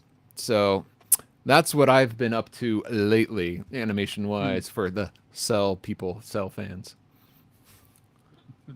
You've not watched any live action? Because we can talk about those. Yeah, but they're not as interesting. That's fair. Okay. That's fair. So kind of springboarding off that, the isekais with way too long of names. So my girlfriend, she just got done working BBS. She loved it, had fun with it, Nice. and was very tired afterwards. If Imagine. you ever worked BBS, Oh yeah. and so we're sitting there having lunch, and I'm watching this documentary over, or this not a review or critique, more of a review over like 10 things you didn't know about. I think it was like Indiana Jones and the Kingdom of the Crystal Skull. Mm. And A, it's not a movie. It's a fan okay. film. Okay. B, I was about to say Okay, now, so- now there's 9 other things. Yes, there's not other things. But so we're watching this, and I learned that Ashley has never watched an Indiana Jones film. What? Exactly. Why am I not surprised? That's just not the kind of film I think I would expect her to watch, to be honest. Not without being prodded to do so. Right. And plus, she's never seen Star Wars. Well, I knew about that one. Yeah. Wow. Yeah. Granted, not all of us have watched everything. Be like, Well, sure, you can't. yeah. There's so much media out there, you can't. Yeah. that is true. But that being said, now you get to introduce her to this stuff, and I kind of wish I was there to a fly on the wall to get reactions. But If so she even cares. so we're talking about the Kingdom of the Crystal Skull and how she never watched any Indiana Jones, and she was like, "It's like the Kingdom of the Crystal Skull. That's a really long name." And I'm thinking, like, you Not don't know really. anything Yeah. yet. Like, watch these guys, like, be like, should I, like, should I date with, be like, while going in in a dungeon or something like that? What was that? Well, there was. Is it all right to pick up girls in a dungeon? Thank you. There's another one I watched was that time I got reincarnated as a slime. Let's not forget Konosuba, God's blessing on this wonderful world, and 100 other long titles for no good reason. Right. Yeah, exactly. So that just kind of reminded me of this afternoon. I was like, oh, okay. It's like, yeah, you haven't heard long titles yet, have you? Let me introduce you to something. Heck, 2 weeks ago we reviewed a movie that had a long title, Doctor Strangelove, or How I Learned to Stop Worrying and Love the Bomb. Is that an isekai? No. Thankfully, no. All right. Anyway, So what have you been watching? what have I been watching? I have been playing catch up on Star Trek this whole week. I went from, I think last time I said I'd watched 2 episodes, or I watched the second episode of season 1 of Strange New Worlds. Mhm. I've watched the other 8 now. Wow. The last episode of season 1, it blew me out of the water. It's like, Yeah. oh my word, this is good. There was times I was sitting over here giggling, well, I mean, you've heard me giggle at Star Trek before, you know. Yeah. I've seen him geek out about Star Trek too. Well, that's what I mean. Yeah. Oh my gosh! There was a point in there where I went, wait, we're here? We're not here. We shouldn't be here yet. Time travel shenanigans. What? Yeah. Oh, and then, holy good, they used the actual music from the episode. I never do this. They always try to redo it because we don't want to recreate 1960s music anymore because it's not the modern way to make music. No, we actually use real music in here. It's modern orchestration, but still. And then it's like, no, they actually are saying lines enough that they really should have credited the original episode writer in this episode, and they didn't, which annoys me. But that show just went from being like kind of okay, kind of good, like it's a fun show to watch, to like, oh yeah, we're doing something cool every episode. I was like, well, I'm now definitely looking forward to season 2 next week. Yeah. So Is it next week? next Thursday? Wow. All right. Or probably the day this comes out. But anyway, So a little more behind the scenes. We probably talked about this before in the show, but so when we were doing Lower Decks season 1, I didn't have internet over at my house, so I would come over here and watch Lower Decks, and we would watch it and review it. So me being not the big Trekkie, and I was waiting the show on him at the time so we could watch the show and then immediately review it. yes. And so it'd be like, for me being not the big Trekkie, I grew up watching the movies. And so I'm sitting there watching this movie. Something happens, and Drew's like, just losing it over here. I'm like, I'm not picking on him, but it was just more like it was the most joyous thing I've ever seen someone that's like, oh my gosh, he remembers this. It was such a delight to watch. I wish I would have recorded it. It was so funny. It was so. You thought that was fun to watch. You should have seen me during Picard. Oh, I can Season 3. imagine. Oh yeah. Especially at the end of episode 9. But anyway. Yeah. I was about to say, or in season 2 of Strange New Worlds with the crossover coming up. Oh, I am so looking forward to that. In fact, I've already decided when we do come back to reviewing Lower Decks, which I don't know when we're coming back to that. Obviously, after the seasons come out, but I don't know if it's going to be immediately after Evangelion or sometime later on in the future. I've pretty much decided we're going to have to review that episode of Strange New Worlds, even though I haven't seen it yet, because I can just see it being constantly referenced throughout the season. One would hope. Yeah, one would hope.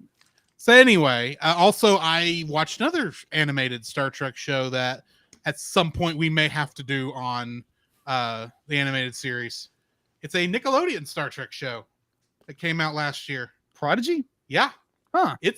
I've only got a couple episodes of season 1 left of that, but it's like, oh, this is actually good too. It's like, there's no reason it should be good, but it's like watching Star Wars: The Clone Wars.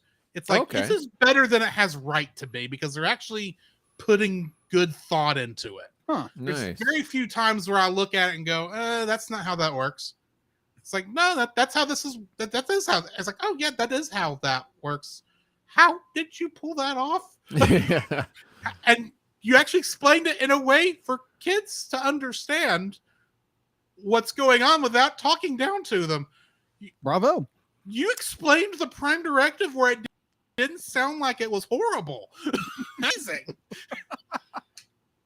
So yeah, that one may have to be put on the show at some point, but I don't want to overload it with Star Trek, as you can understand. Yes. But other than that, all I've really watched is, besides the stuff for the show, is just YouTube videos. And nothing really specific. So, okay. So I'm waiting with bated breath for Paramount to do a Star Trek animated movie, to where we're going to do a reaction, and then immediately when it comes out, we're going to do a review. I'm not saying that wouldn't happen, but at the same time, I don't see this happening anytime soon. Okay, fair enough. Fair. Just because neither one of the animation companies, I think could pull off a movie right now. Fair. But anyway. All right. So what we got in the news? Well, I mean, so what I've been watching. Oh, I thought you. I'm sorry. No. What have you been watching? All right. I thought you talking about Indiana Jones was it for some reason. No. I'm sorry. No, you're good. All right. So what I've been watching. So I was dog sitting for a church friend of ours. She had to go to town for an emergency, so I was in charge of her dogs, which wasn't very hard. Minus her little 18-year-old Chihuahua who was like to howl all the time. I think Jacob wins. You stretched your alpha dog. I think you win, Jacob. What? You watched a dog. You win. Good job. No, I watched 3 dogs. Actually. Oh wow! You won thrice. I was saying, I'm sure you were the alpha dog for that pack. Oh, for that pack.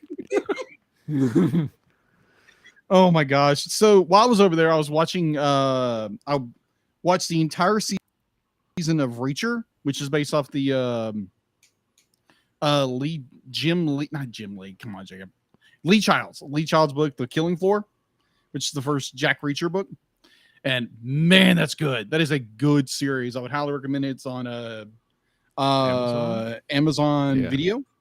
Now, granted, be like, if I would not recommend this to small children at all, let's just say that, because it's a Jack Reacher book. And I'm not talking the Tom Cruise watered down version of Jack Reacher. No, Jack Reacher comes into a town and bodies start dropping. Is this Jim from The Office? Tom Cruise was in a Jack Reacher movie. Yeah, he was in 2 of them. I was like, wait a minute. Jack Reacher is like a giant, and you got a guy who's 5'2" or 5'6", whatever. Mm. But so Paul asked you a question. If Oh, it was, sorry, if Paul. it was Jim from The Office playing Jack Reacher, John Krasinski. no, Okay. no, that's Jack Ryan. Yeah, that's right. Yeah, no, that, Two different characters. you said Jack Ryan. I thought, Right. no, wait, that's Chris Pine. No, that's a different movie. Yeah, Jack Reacher. Anyway. I've read both novels. They're both really good. All right, so I watched on Disney Plus a graphic program, Making the Wish, Disney's newest cruising line. That was very interesting. Hmm. It was like, it's obviously on the Disney Plus. They're trying to promote the Disney Wish, which is their The new boat. the new boat, The new the cruise ship. the new cruise ship. That was fascinating how they put new modern ships together. That was very fascinating. So yeah, I bet. that's what I've been watching. All right. So, Jacob, what do we have in the news? Bing, bing, bing, bing. Why, thank you, D-Lit. And while we're in the news, the only thing I could find is a new thing that's coming out on Netflix on June 23rd. I think I know why you know about this. Yes, I wonder, because I keep getting messages from a certain somebody on a certain- Monster Island film vault. Yeah. I've been getting these messages too. Yeah, I wonder why, huh? Wait, no. The worlds of iconic movie monsters and light and action-packed TV animation collide in the new trailer for Skull Island, premiered globally on June 23rd, exclusively on Netflix, following the first look and full cast announcement last month. Kong fans can now get a more impressive look at this new survival action adventure in this new trailer. And so that's all I have for unless I watched the trailer. This feels like it's like Kong might be like one episode to some degree. I mean, I'm sure he's a major role in the thing, but I mean, it felt like we're gonna be running into all sorts of monsters true on this island. Which is like, well, that makes sense true for the way Skull Island the movie was, but true. I don't know. This could be interesting. It just seemed a little cliched, I got you. parts of it, but And another piece of news see that when it comes out. I realized that I posted on the Facebook page is Super Mario Bros. Movie hits $1.3 billion globally, surpassing Frozen as the second highest grossing, largest animated film of all time. If you don't count the Lion King live action. Yeah, the live action Lion King. Because depending on what you look at, some people count it, and it's technically made more than all of them. Right. Yeah. But it's like, For some it's reason. live action. You're like, yeah, the background plates are live action. Maybe some of the grass is Maybe some of the is grass is live live action. action. And that's a None of the maybe. characters are. Do what? And that's a maybe. That's a maybe. That's yeah. severe maybe. Yeah. Anyway, Yeah, so apparently the Mario brothers have stomped Frozen and becoming the second. Was it second? One second. it should be up to second because Frozen. Second largest animated film of all time, which is really cool because that is a good movie. Is that Frozen or Frozen 2? Because they're Frozen. both right up there. I think Frozen 2 technically made more money than Frozen. It did. So yeah, it's still got to beat Frozen 2, which I don't think it's going to have time to, No, it won't. unfortunately. Yeah. Yeah, it's already come out on physical Home media. video, yeah. Yeah. So. But It's yet still in theaters. Still in places. theaters, so it's like, okay. Yeah, so that's all I have for in the news. All right. So I think we've got a interrogation. Uh-oh. All right. So as most of our audiences knows, whenever we get a guest, we ask them certain questions regarding animation. So Paul, what was the animated TV series you loved as a kid? Like absolutely loved. Oh, Animated TV series. animated He-Man and Voltron are the first that come to my mind as a kid. That where I know they were on syndication, and where it was showing with me, they were on at the same time, and I would have to Yeah. choose between the two. So Oh, fair. Yeah. but that's just off the top of my head. Boom. Okay. I'm not saying they're great to watch now, but Oh, I agree. I tried to watch He-Man, I think last year, and I was like, oh my gosh, the reuse of animation. Now, granted, that company reused animation like Filmation is really bad about reusing. Yes, animation. they were. that's They how were they so were bad able to about make it. their deadlines. I mean, they kind of Exactly. pioneered or like Exactly. made it work for them. But yeah, it's a sludge Oh, fest agreed. trying to get through those. Yes, Yeah. yes, it is. But so what was in your journeys through life, like what is one of the animated movies that you love that most people don't? Oh, okay. That's one that comes to mind is I I love Planet 51 and the fact that I think that's called Planet 51 where Yeah, I think that's. it's I a know which one you're talking about. it's a 3D animated film.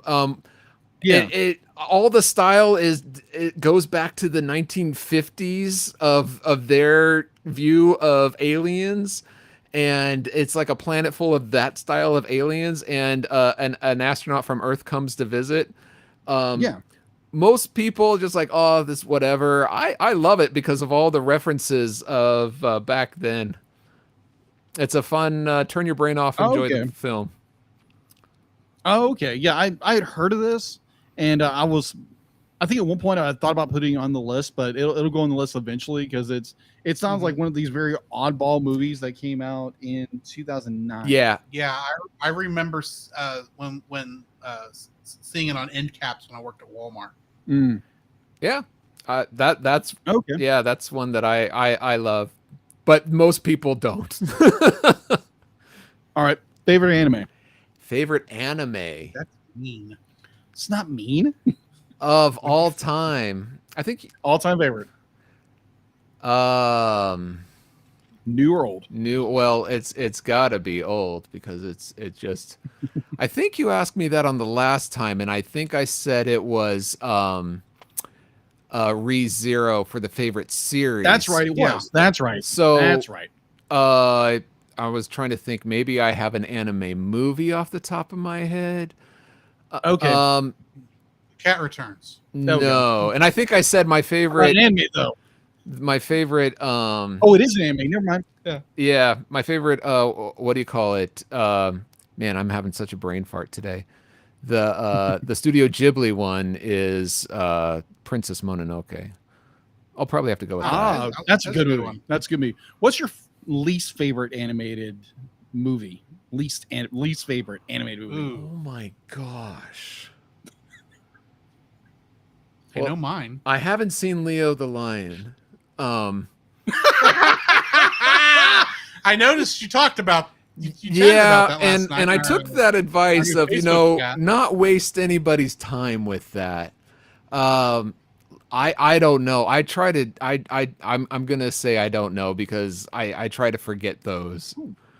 Oh, okay. That's fair. You erase it from memory banks once you turn it yeah, off. yeah. I got you. All right. So, I'll tell you what. Sorry to add to the interrogation. My favorite animated Go ahead. TV series of all time, and this is kind of a caveat, is and this is my favorite TV season ever, including live action and everything, and that is Young Justice season 2. And Young Justice season 1 is fine. But when I was a kid, I was growing up. I grew up with Super Friends and Spider-Man and His Amazing Friends, and a lot of people don't like them. They're like, "Oh, those are crap. Those shows," but that's what we had, and I loved superhero cartoons. And that it was what it was. So I enjoyed it as a kid. Young Justice season 2 brings back some of those characters I enjoyed as a kid, and there's lots of plots and twists, turns in it, and it is on fire. Every episode is boom, boom, boom. Season 3 and season 4 goes back to almost season 1 level of it's kind of slow. Things happen, but Young Fair. Justice season 2 for me is like the best of the best right there. Oh, okay. So that was kind of going to be my it's like my next question.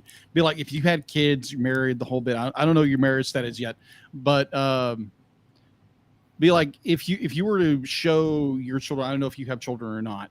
No children. If you were to no children, it'd be like, if you had children, what show would you want to show your kids? Ones that I grew up with, I'm like, oh, you got to make sure you watch ones this. you grow up with, or stuff you've recently discovered that you'd want to show your children. I would show them the old school Looney Tunes and Disney cartoons, the ones and the Tex Avery ones. Give them some culture, some background. These are the building blocks of animation. The Looney Tunes, Merry Melodies, Silly Yes. Symphony, all that. Yes. Oh yeah. Pink Yes. Panther. The good stuff. Yes. I would show them those because, I mean, those were on, when I was growing up, those were also like on syndication every now and then. You'd throw on the TV. yeah. Sometimes they'd randomly show up. Now you've got to search for them or buy them. So I've bought them on Blu-ray when they come out because I love those old style, the quality animation shorts that they have. So I would make sure that they watch those. Oh, okay. So just a general question: are you an '80s kid? Like, you're an '80s kid, right? Yeah, I born in the 70s, grew up in the 80s. Oh, okay. Nice. Okay. I was just curious. Be like, do you remember a show? Be like, I don't know this. Do you remember a show that came out in the early '90s called Biker Mice from Mars? Yes, Okay. What did you think about that show? it's fine. It was fine. I think I was in high school by then, so I didn't pay that much attention. I gotcha. So I was just curious. yeah, Just curious. is that one of yours? I enjoyed Biker Mice from Mars. I actually I revisited the first episode, and I was like, huh, this isn't bad. Oh, it still holds up. It's 90s cheese. Do not get me wrong. Yeah. It's 90s cheese beyond belief. Okay. But it is a fun little show to watch. So For some reason, you said Biker Mice from Mars. My brain went to 2 teenage alien fighters from Beverly Hills. Oh my god. I have no idea why. Oh my gosh. Which I never Two watched different that show. It's species. just Stay one with of your those own kind. shows I know about because of the name. Okay. But anyway, So kind of wrapping up this interrogation, be like, if you had the chance to go see one of your favorite films of all time, animated wise, in theaters, like Wow. if you were able to able to watch one of your favorite films in theaters, what would it be? The big screen, whatever. Yeah. Well, my third favorite film of all time is The Incredibles. So I would say The Incredibles, the first one. Oh, okay. Yeah, that's a good film. Yeah. I enjoyed it. Yeah, kind of good for a devotion. Wink, nudge. He already did one on that. Never mind then. That's what I hear it was Well, incredible. never mind then. we need to talk on that too. That is Anyway. true. Either or.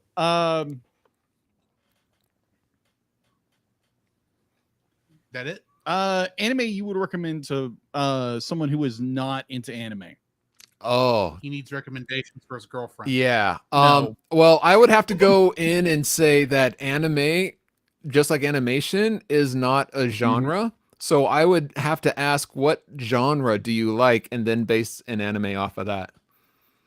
Oh, okay. So if you were to recommend, be like, if you like your favorite anime, you wanted to show someone that maybe had never seen anime, like what would that be? That had never seen Not like based on genre and everything. Just be like, here's my favorite. this. Watch the first episode. Boy. Something that's not too heavy, because I think ReZero is not for everybody. So, Right. Anime that. I think I know what I would pick. Okay, go ahead and while I'm thinking, what would you say? Spy Family. That's a decent one. Ooh. It's got a deep enough story. You can kind of you can feel the thought process there, but it's just light enough that you don't feel like you're, I don't know. It just seems perfect there in that perfect slot. It's like, this is kind of what anime is in general. Yeah. But you can definitely approach it. Yeah. From a more Western perspective. One of my favorite anime is old school, and that's Oh My Goddess. And that's I remember that. That's only like the first season is only like 5 episodes. And see, I never watched the anime, I read the manga. Right. So I would from a certain site. That's not heavy action. It's more on the what light rom-com, I guess you would call it. I don't know. But technically it'd be more of a harem anime. Not till later, but I can see that. At least in the first 5 episodes, you don't get that that feeling. But I also enjoyed if you enjoyed that, I was about to say if the movie is also good if they don't want to sit through 5 episodes, or like you just said 1 episode. I would show them the first episode of that. That would I pick. Okay. Cool. One more. Okay. What if if you had the choice of going into an anime world, not isekai or whatever, like you got sucked into a world, but like you were given the option to go into an animated world, either Western or Eastern animation, what series would that be? Oh, open up to all animation? All animation. Holy.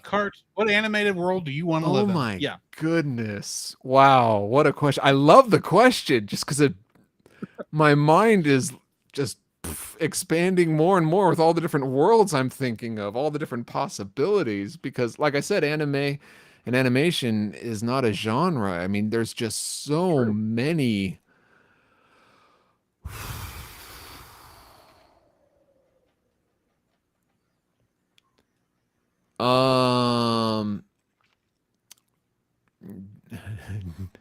Disney's House of Mouse that has everything in it. all the Disney characters.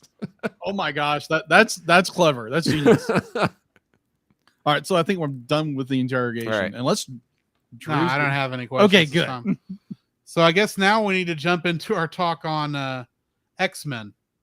And now I'm kind of wishing I could be playing the music because Spider-Man and His Amazing Friends do show up in that audio. They do, yes. I'm glad you included that. Well, that was the thing. When I was making that, I just try, because I try to, every time I do that, make those things, I try to connect them in such a way. And I realized just with X-Men, I had enough to do the entire thing in one way or another. So, and it still goes on too long. It's every time it comes on, I think I really got to edit this down, but I kind of don't want to either, especially halfway through the season series. So anyway, bring this up.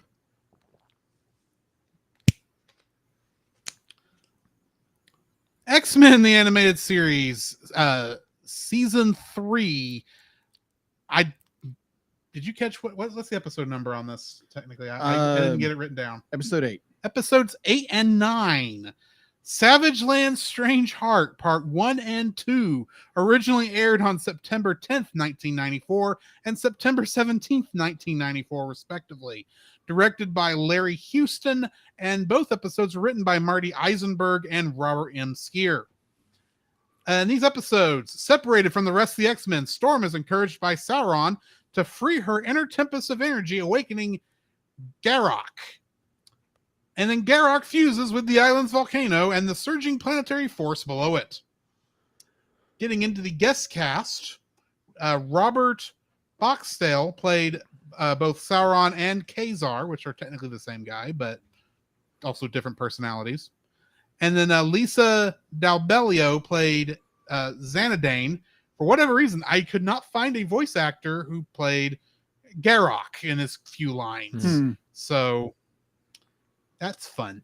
Getting into the trivia. Okay, so before we jump into that, I just want to make a correction. So on the Disney Plus app, where they've kind of chronologically fixed everything, it's episodes 12 and 13. Yeah, fair enough. season 3 is so fun with Yes. Oh how my out of gosh. place most of the episodes are. Yes. Getting into the trivia, the villain Sauron was originally to be a werewolf, but the Comics Code Authority forbade this as a reference to his origin. Comics However, code. yeah, as a reference to his origin. However, Sauron's alter ego is named Carl Lycos, the scientific term for a werewolf being like lycanthropy. Clever.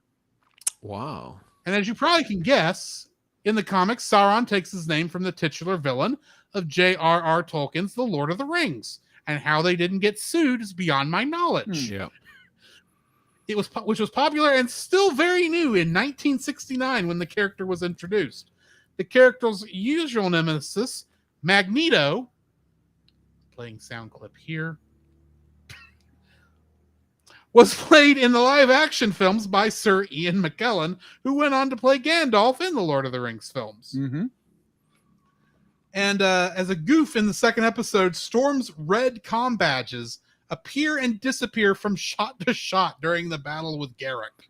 And I don't just mean where she angrily rips them off her chest.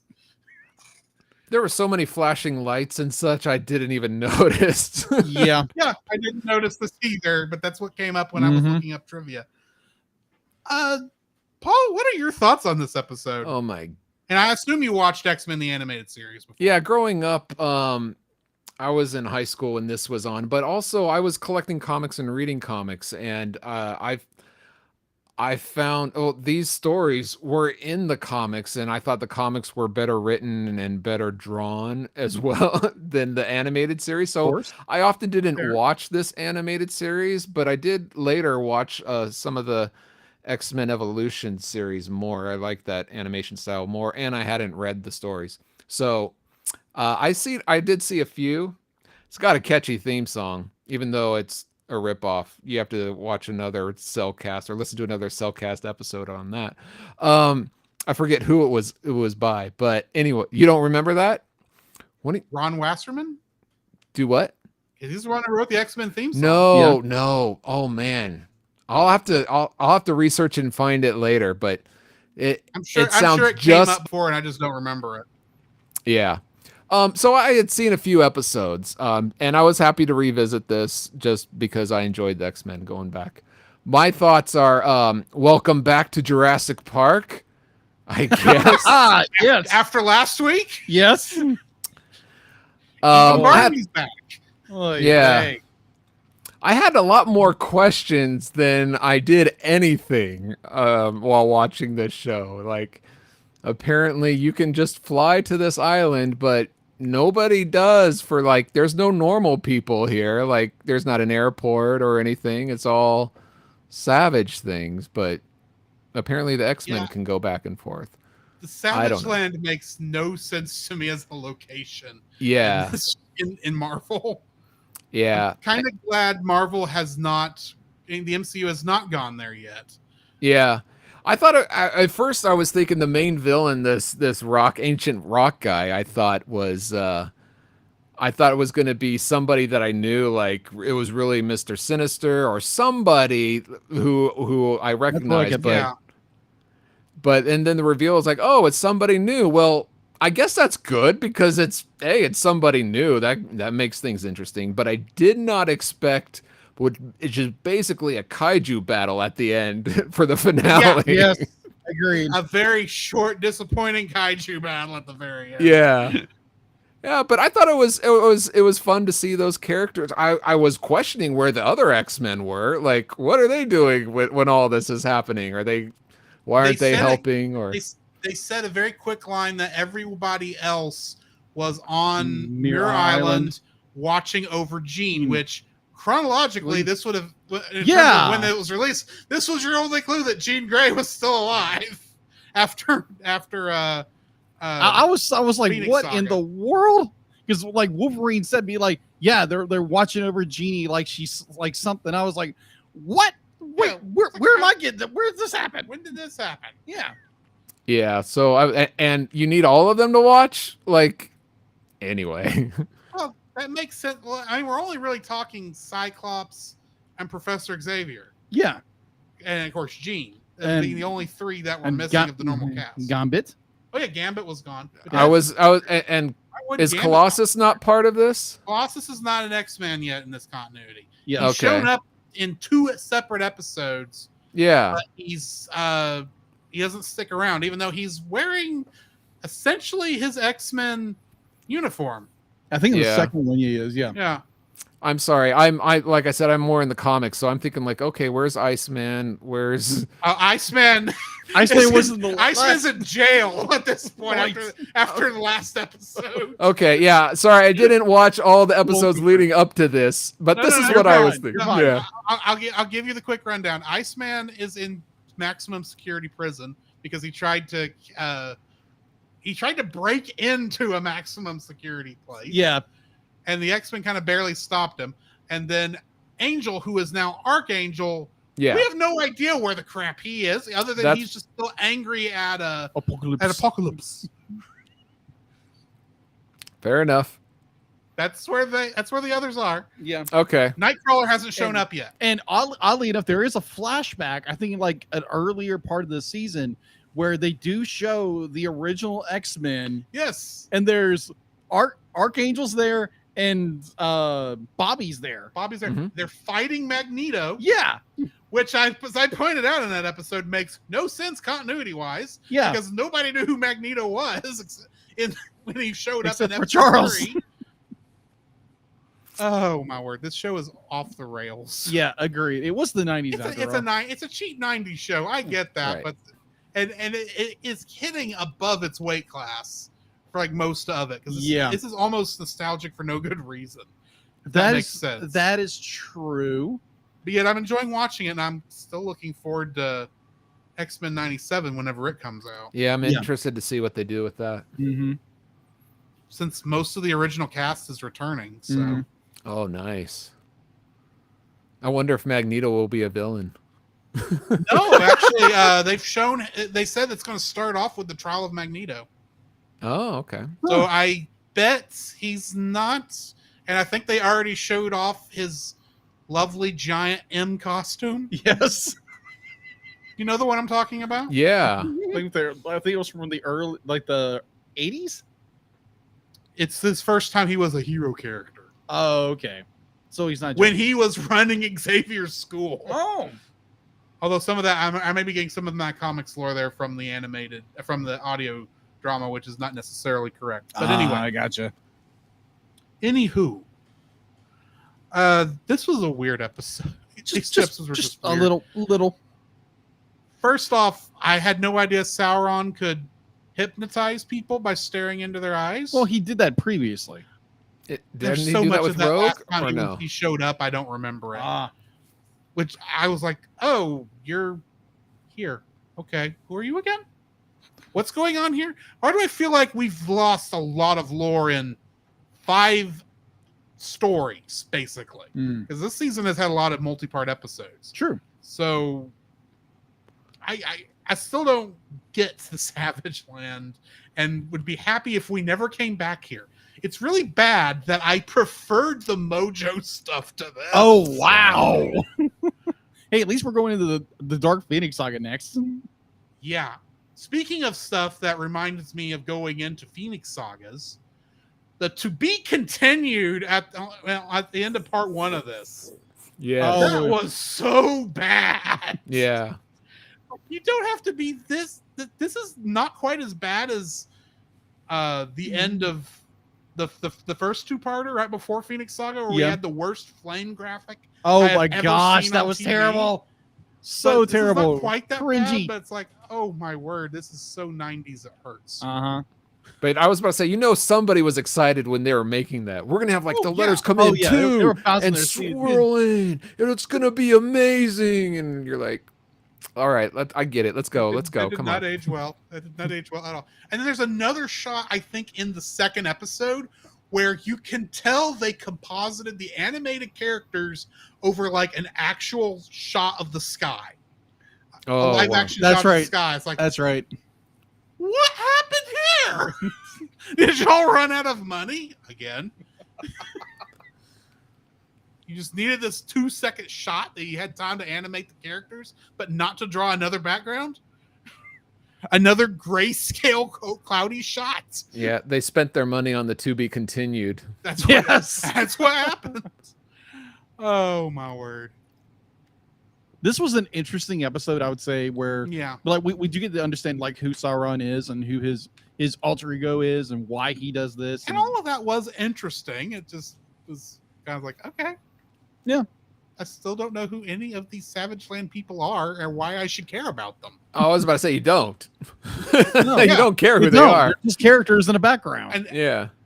there's that, but I'm still sitting there going, okay, this is the these are the second and third full episodes featuring the Savage Land as a main setting. Yes. Not to mention the one scene, an episode all through season 2 of Magneto and Xavier walking through the Savage Land during season 2. Yep. Why do I care what happens in this Antarctic tropical paradise? Yeah. Which apparently Magneto created. Then Sinister took it over. Which I can get Sinister taking over something Magneto started and Right. walked away from. How does Magneto have the ability to create this stuff? Yeah. It doesn't It's like, make sense. especially since he's so early on in this continuity. Like, if we're talking about X-Men comics at the time this was coming out, I could see Magneto being able to do this. He would have the resources. Yeah. Right. This Magneto is still he's from what we still haven't even met we met one of his kids. Yeah. Briefly. Technically we've met 2 of his kids, but not the siblings. Oh, Because we have seen Quicksilver and we Nice. saw Lana, Polaris. the green haired one. yeah. Polaris. We've seen both of them. We still See- have yet to see Wanda.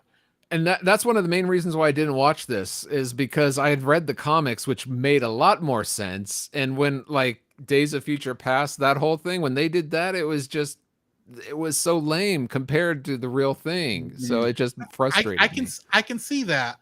Days of Future Past though was a good episode of the show, Mm-hmm. but Which is what I'm saying. Yeah. This doesn't raise as many questions as the other episode featuring Bishop. Hmm. Oh I gosh. can't remember the name of, but also includes Cable. Cable?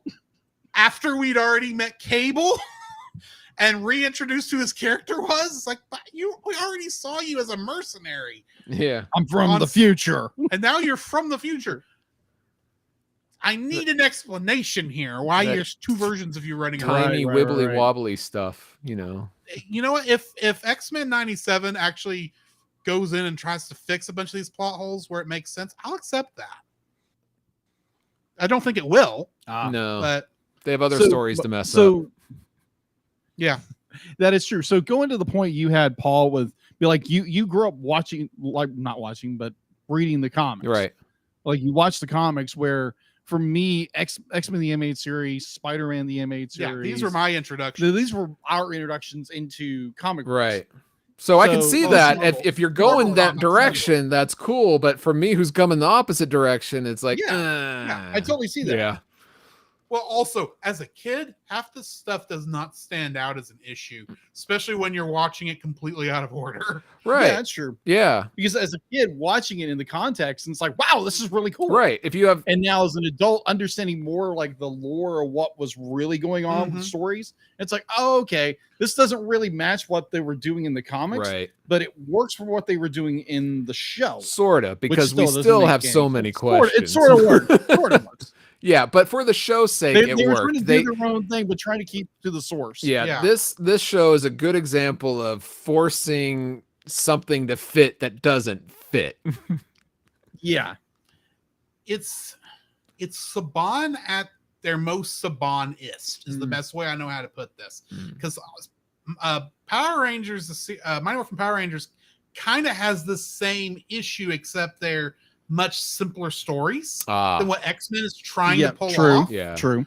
So I mean, it kind of fits better, but because X-Men is trying to do all this, trying to be as accurate a representation of the comics as it can be. Right. Yeah. Trying to go into, here's all the the anti-mutant groups and bringing that racism in there Mhm. and having that element there. But then at the same time, yeah, we're also going to be a Saturday morning cartoon. Yeah. And it's like, it doesn't quite work. Yeah. I'd rather But them. I remember I loved it as a kid. I'd rather them take this two episode arc and change it to a 6 episode and do it right. You know what I mean? Yeah, because Yeah. it feels like we lost a lot of information. Right. Yeah. And if we're being honest, Phoenix Saga had the same issue. Oh, they all do.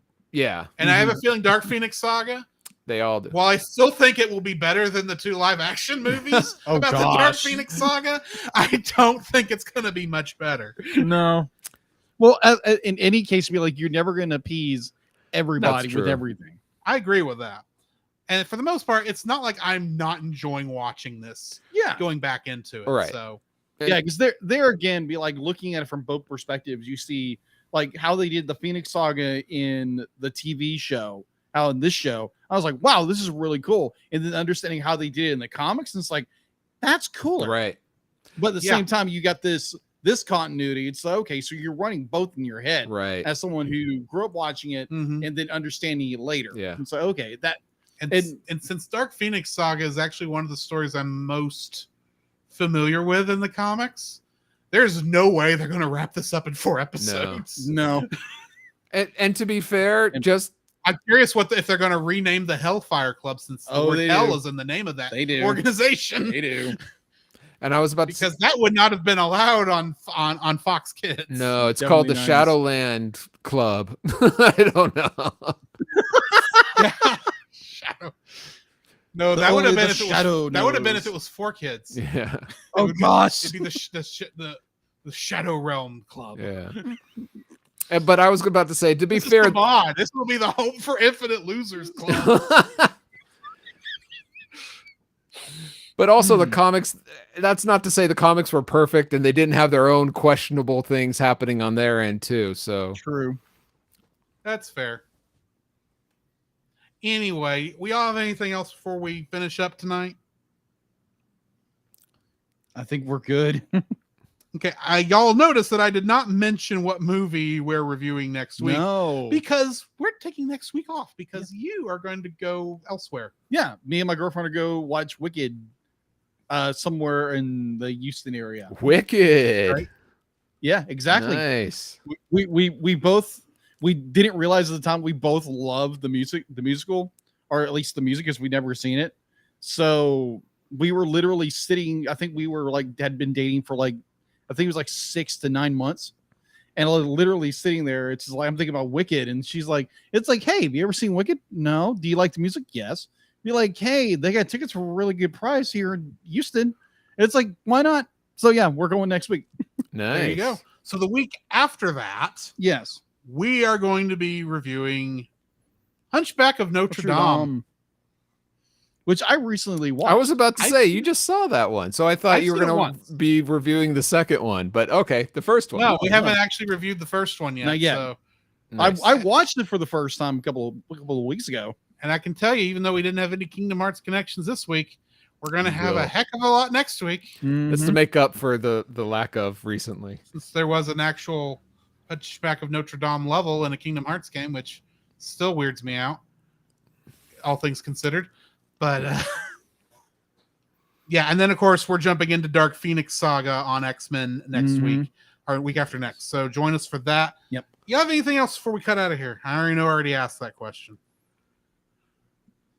Paul, why don't you tell us where we can find you at? Great. I am pauljpowers.com, and you can find me on the Cellcast right now.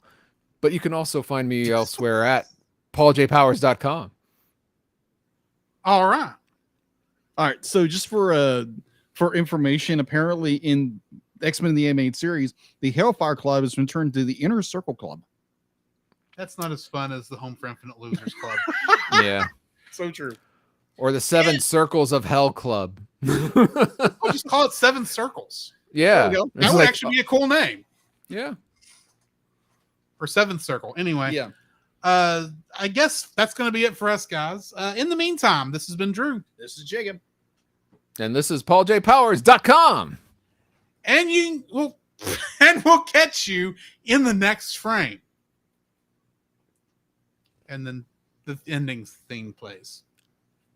Either of y'all have an idea for a stinger? Because I don't. La la la la la la la la. I don't know. That's probably close. I enough. want cookie. Nom nom nom nom nom nom. I want your cookie. Nom nom nom nom nom. I love trash. Wait, that wasn't in this movie. What? That's one of Oscar the Grouch's songs. Is Okay. I love trash. Okay, fair enough. I didn't grow up watching Sesame Street, so it's like, okay. It was either that or Rubber Ducky, you're the one. That works. C is for cookie. That's good enough for me. Very true. All right. Awesome. I actually do have a good, decent idea for a stinger. Go for it. So, I don't think this movie ever answered it, guys. How do you get to Sesame Street? By bus? Apparently by plane. Apparently. Not the only way we saw in there. Okay. I'm moving right along. Dig-a-doom, dig-a-doom. Okay, stop there. Awesome. Thank you for joining us, Paul. Sure. Thank you you. for having This me. was good. Awesome. I'm going to see if I can find a raid right quick. Right now.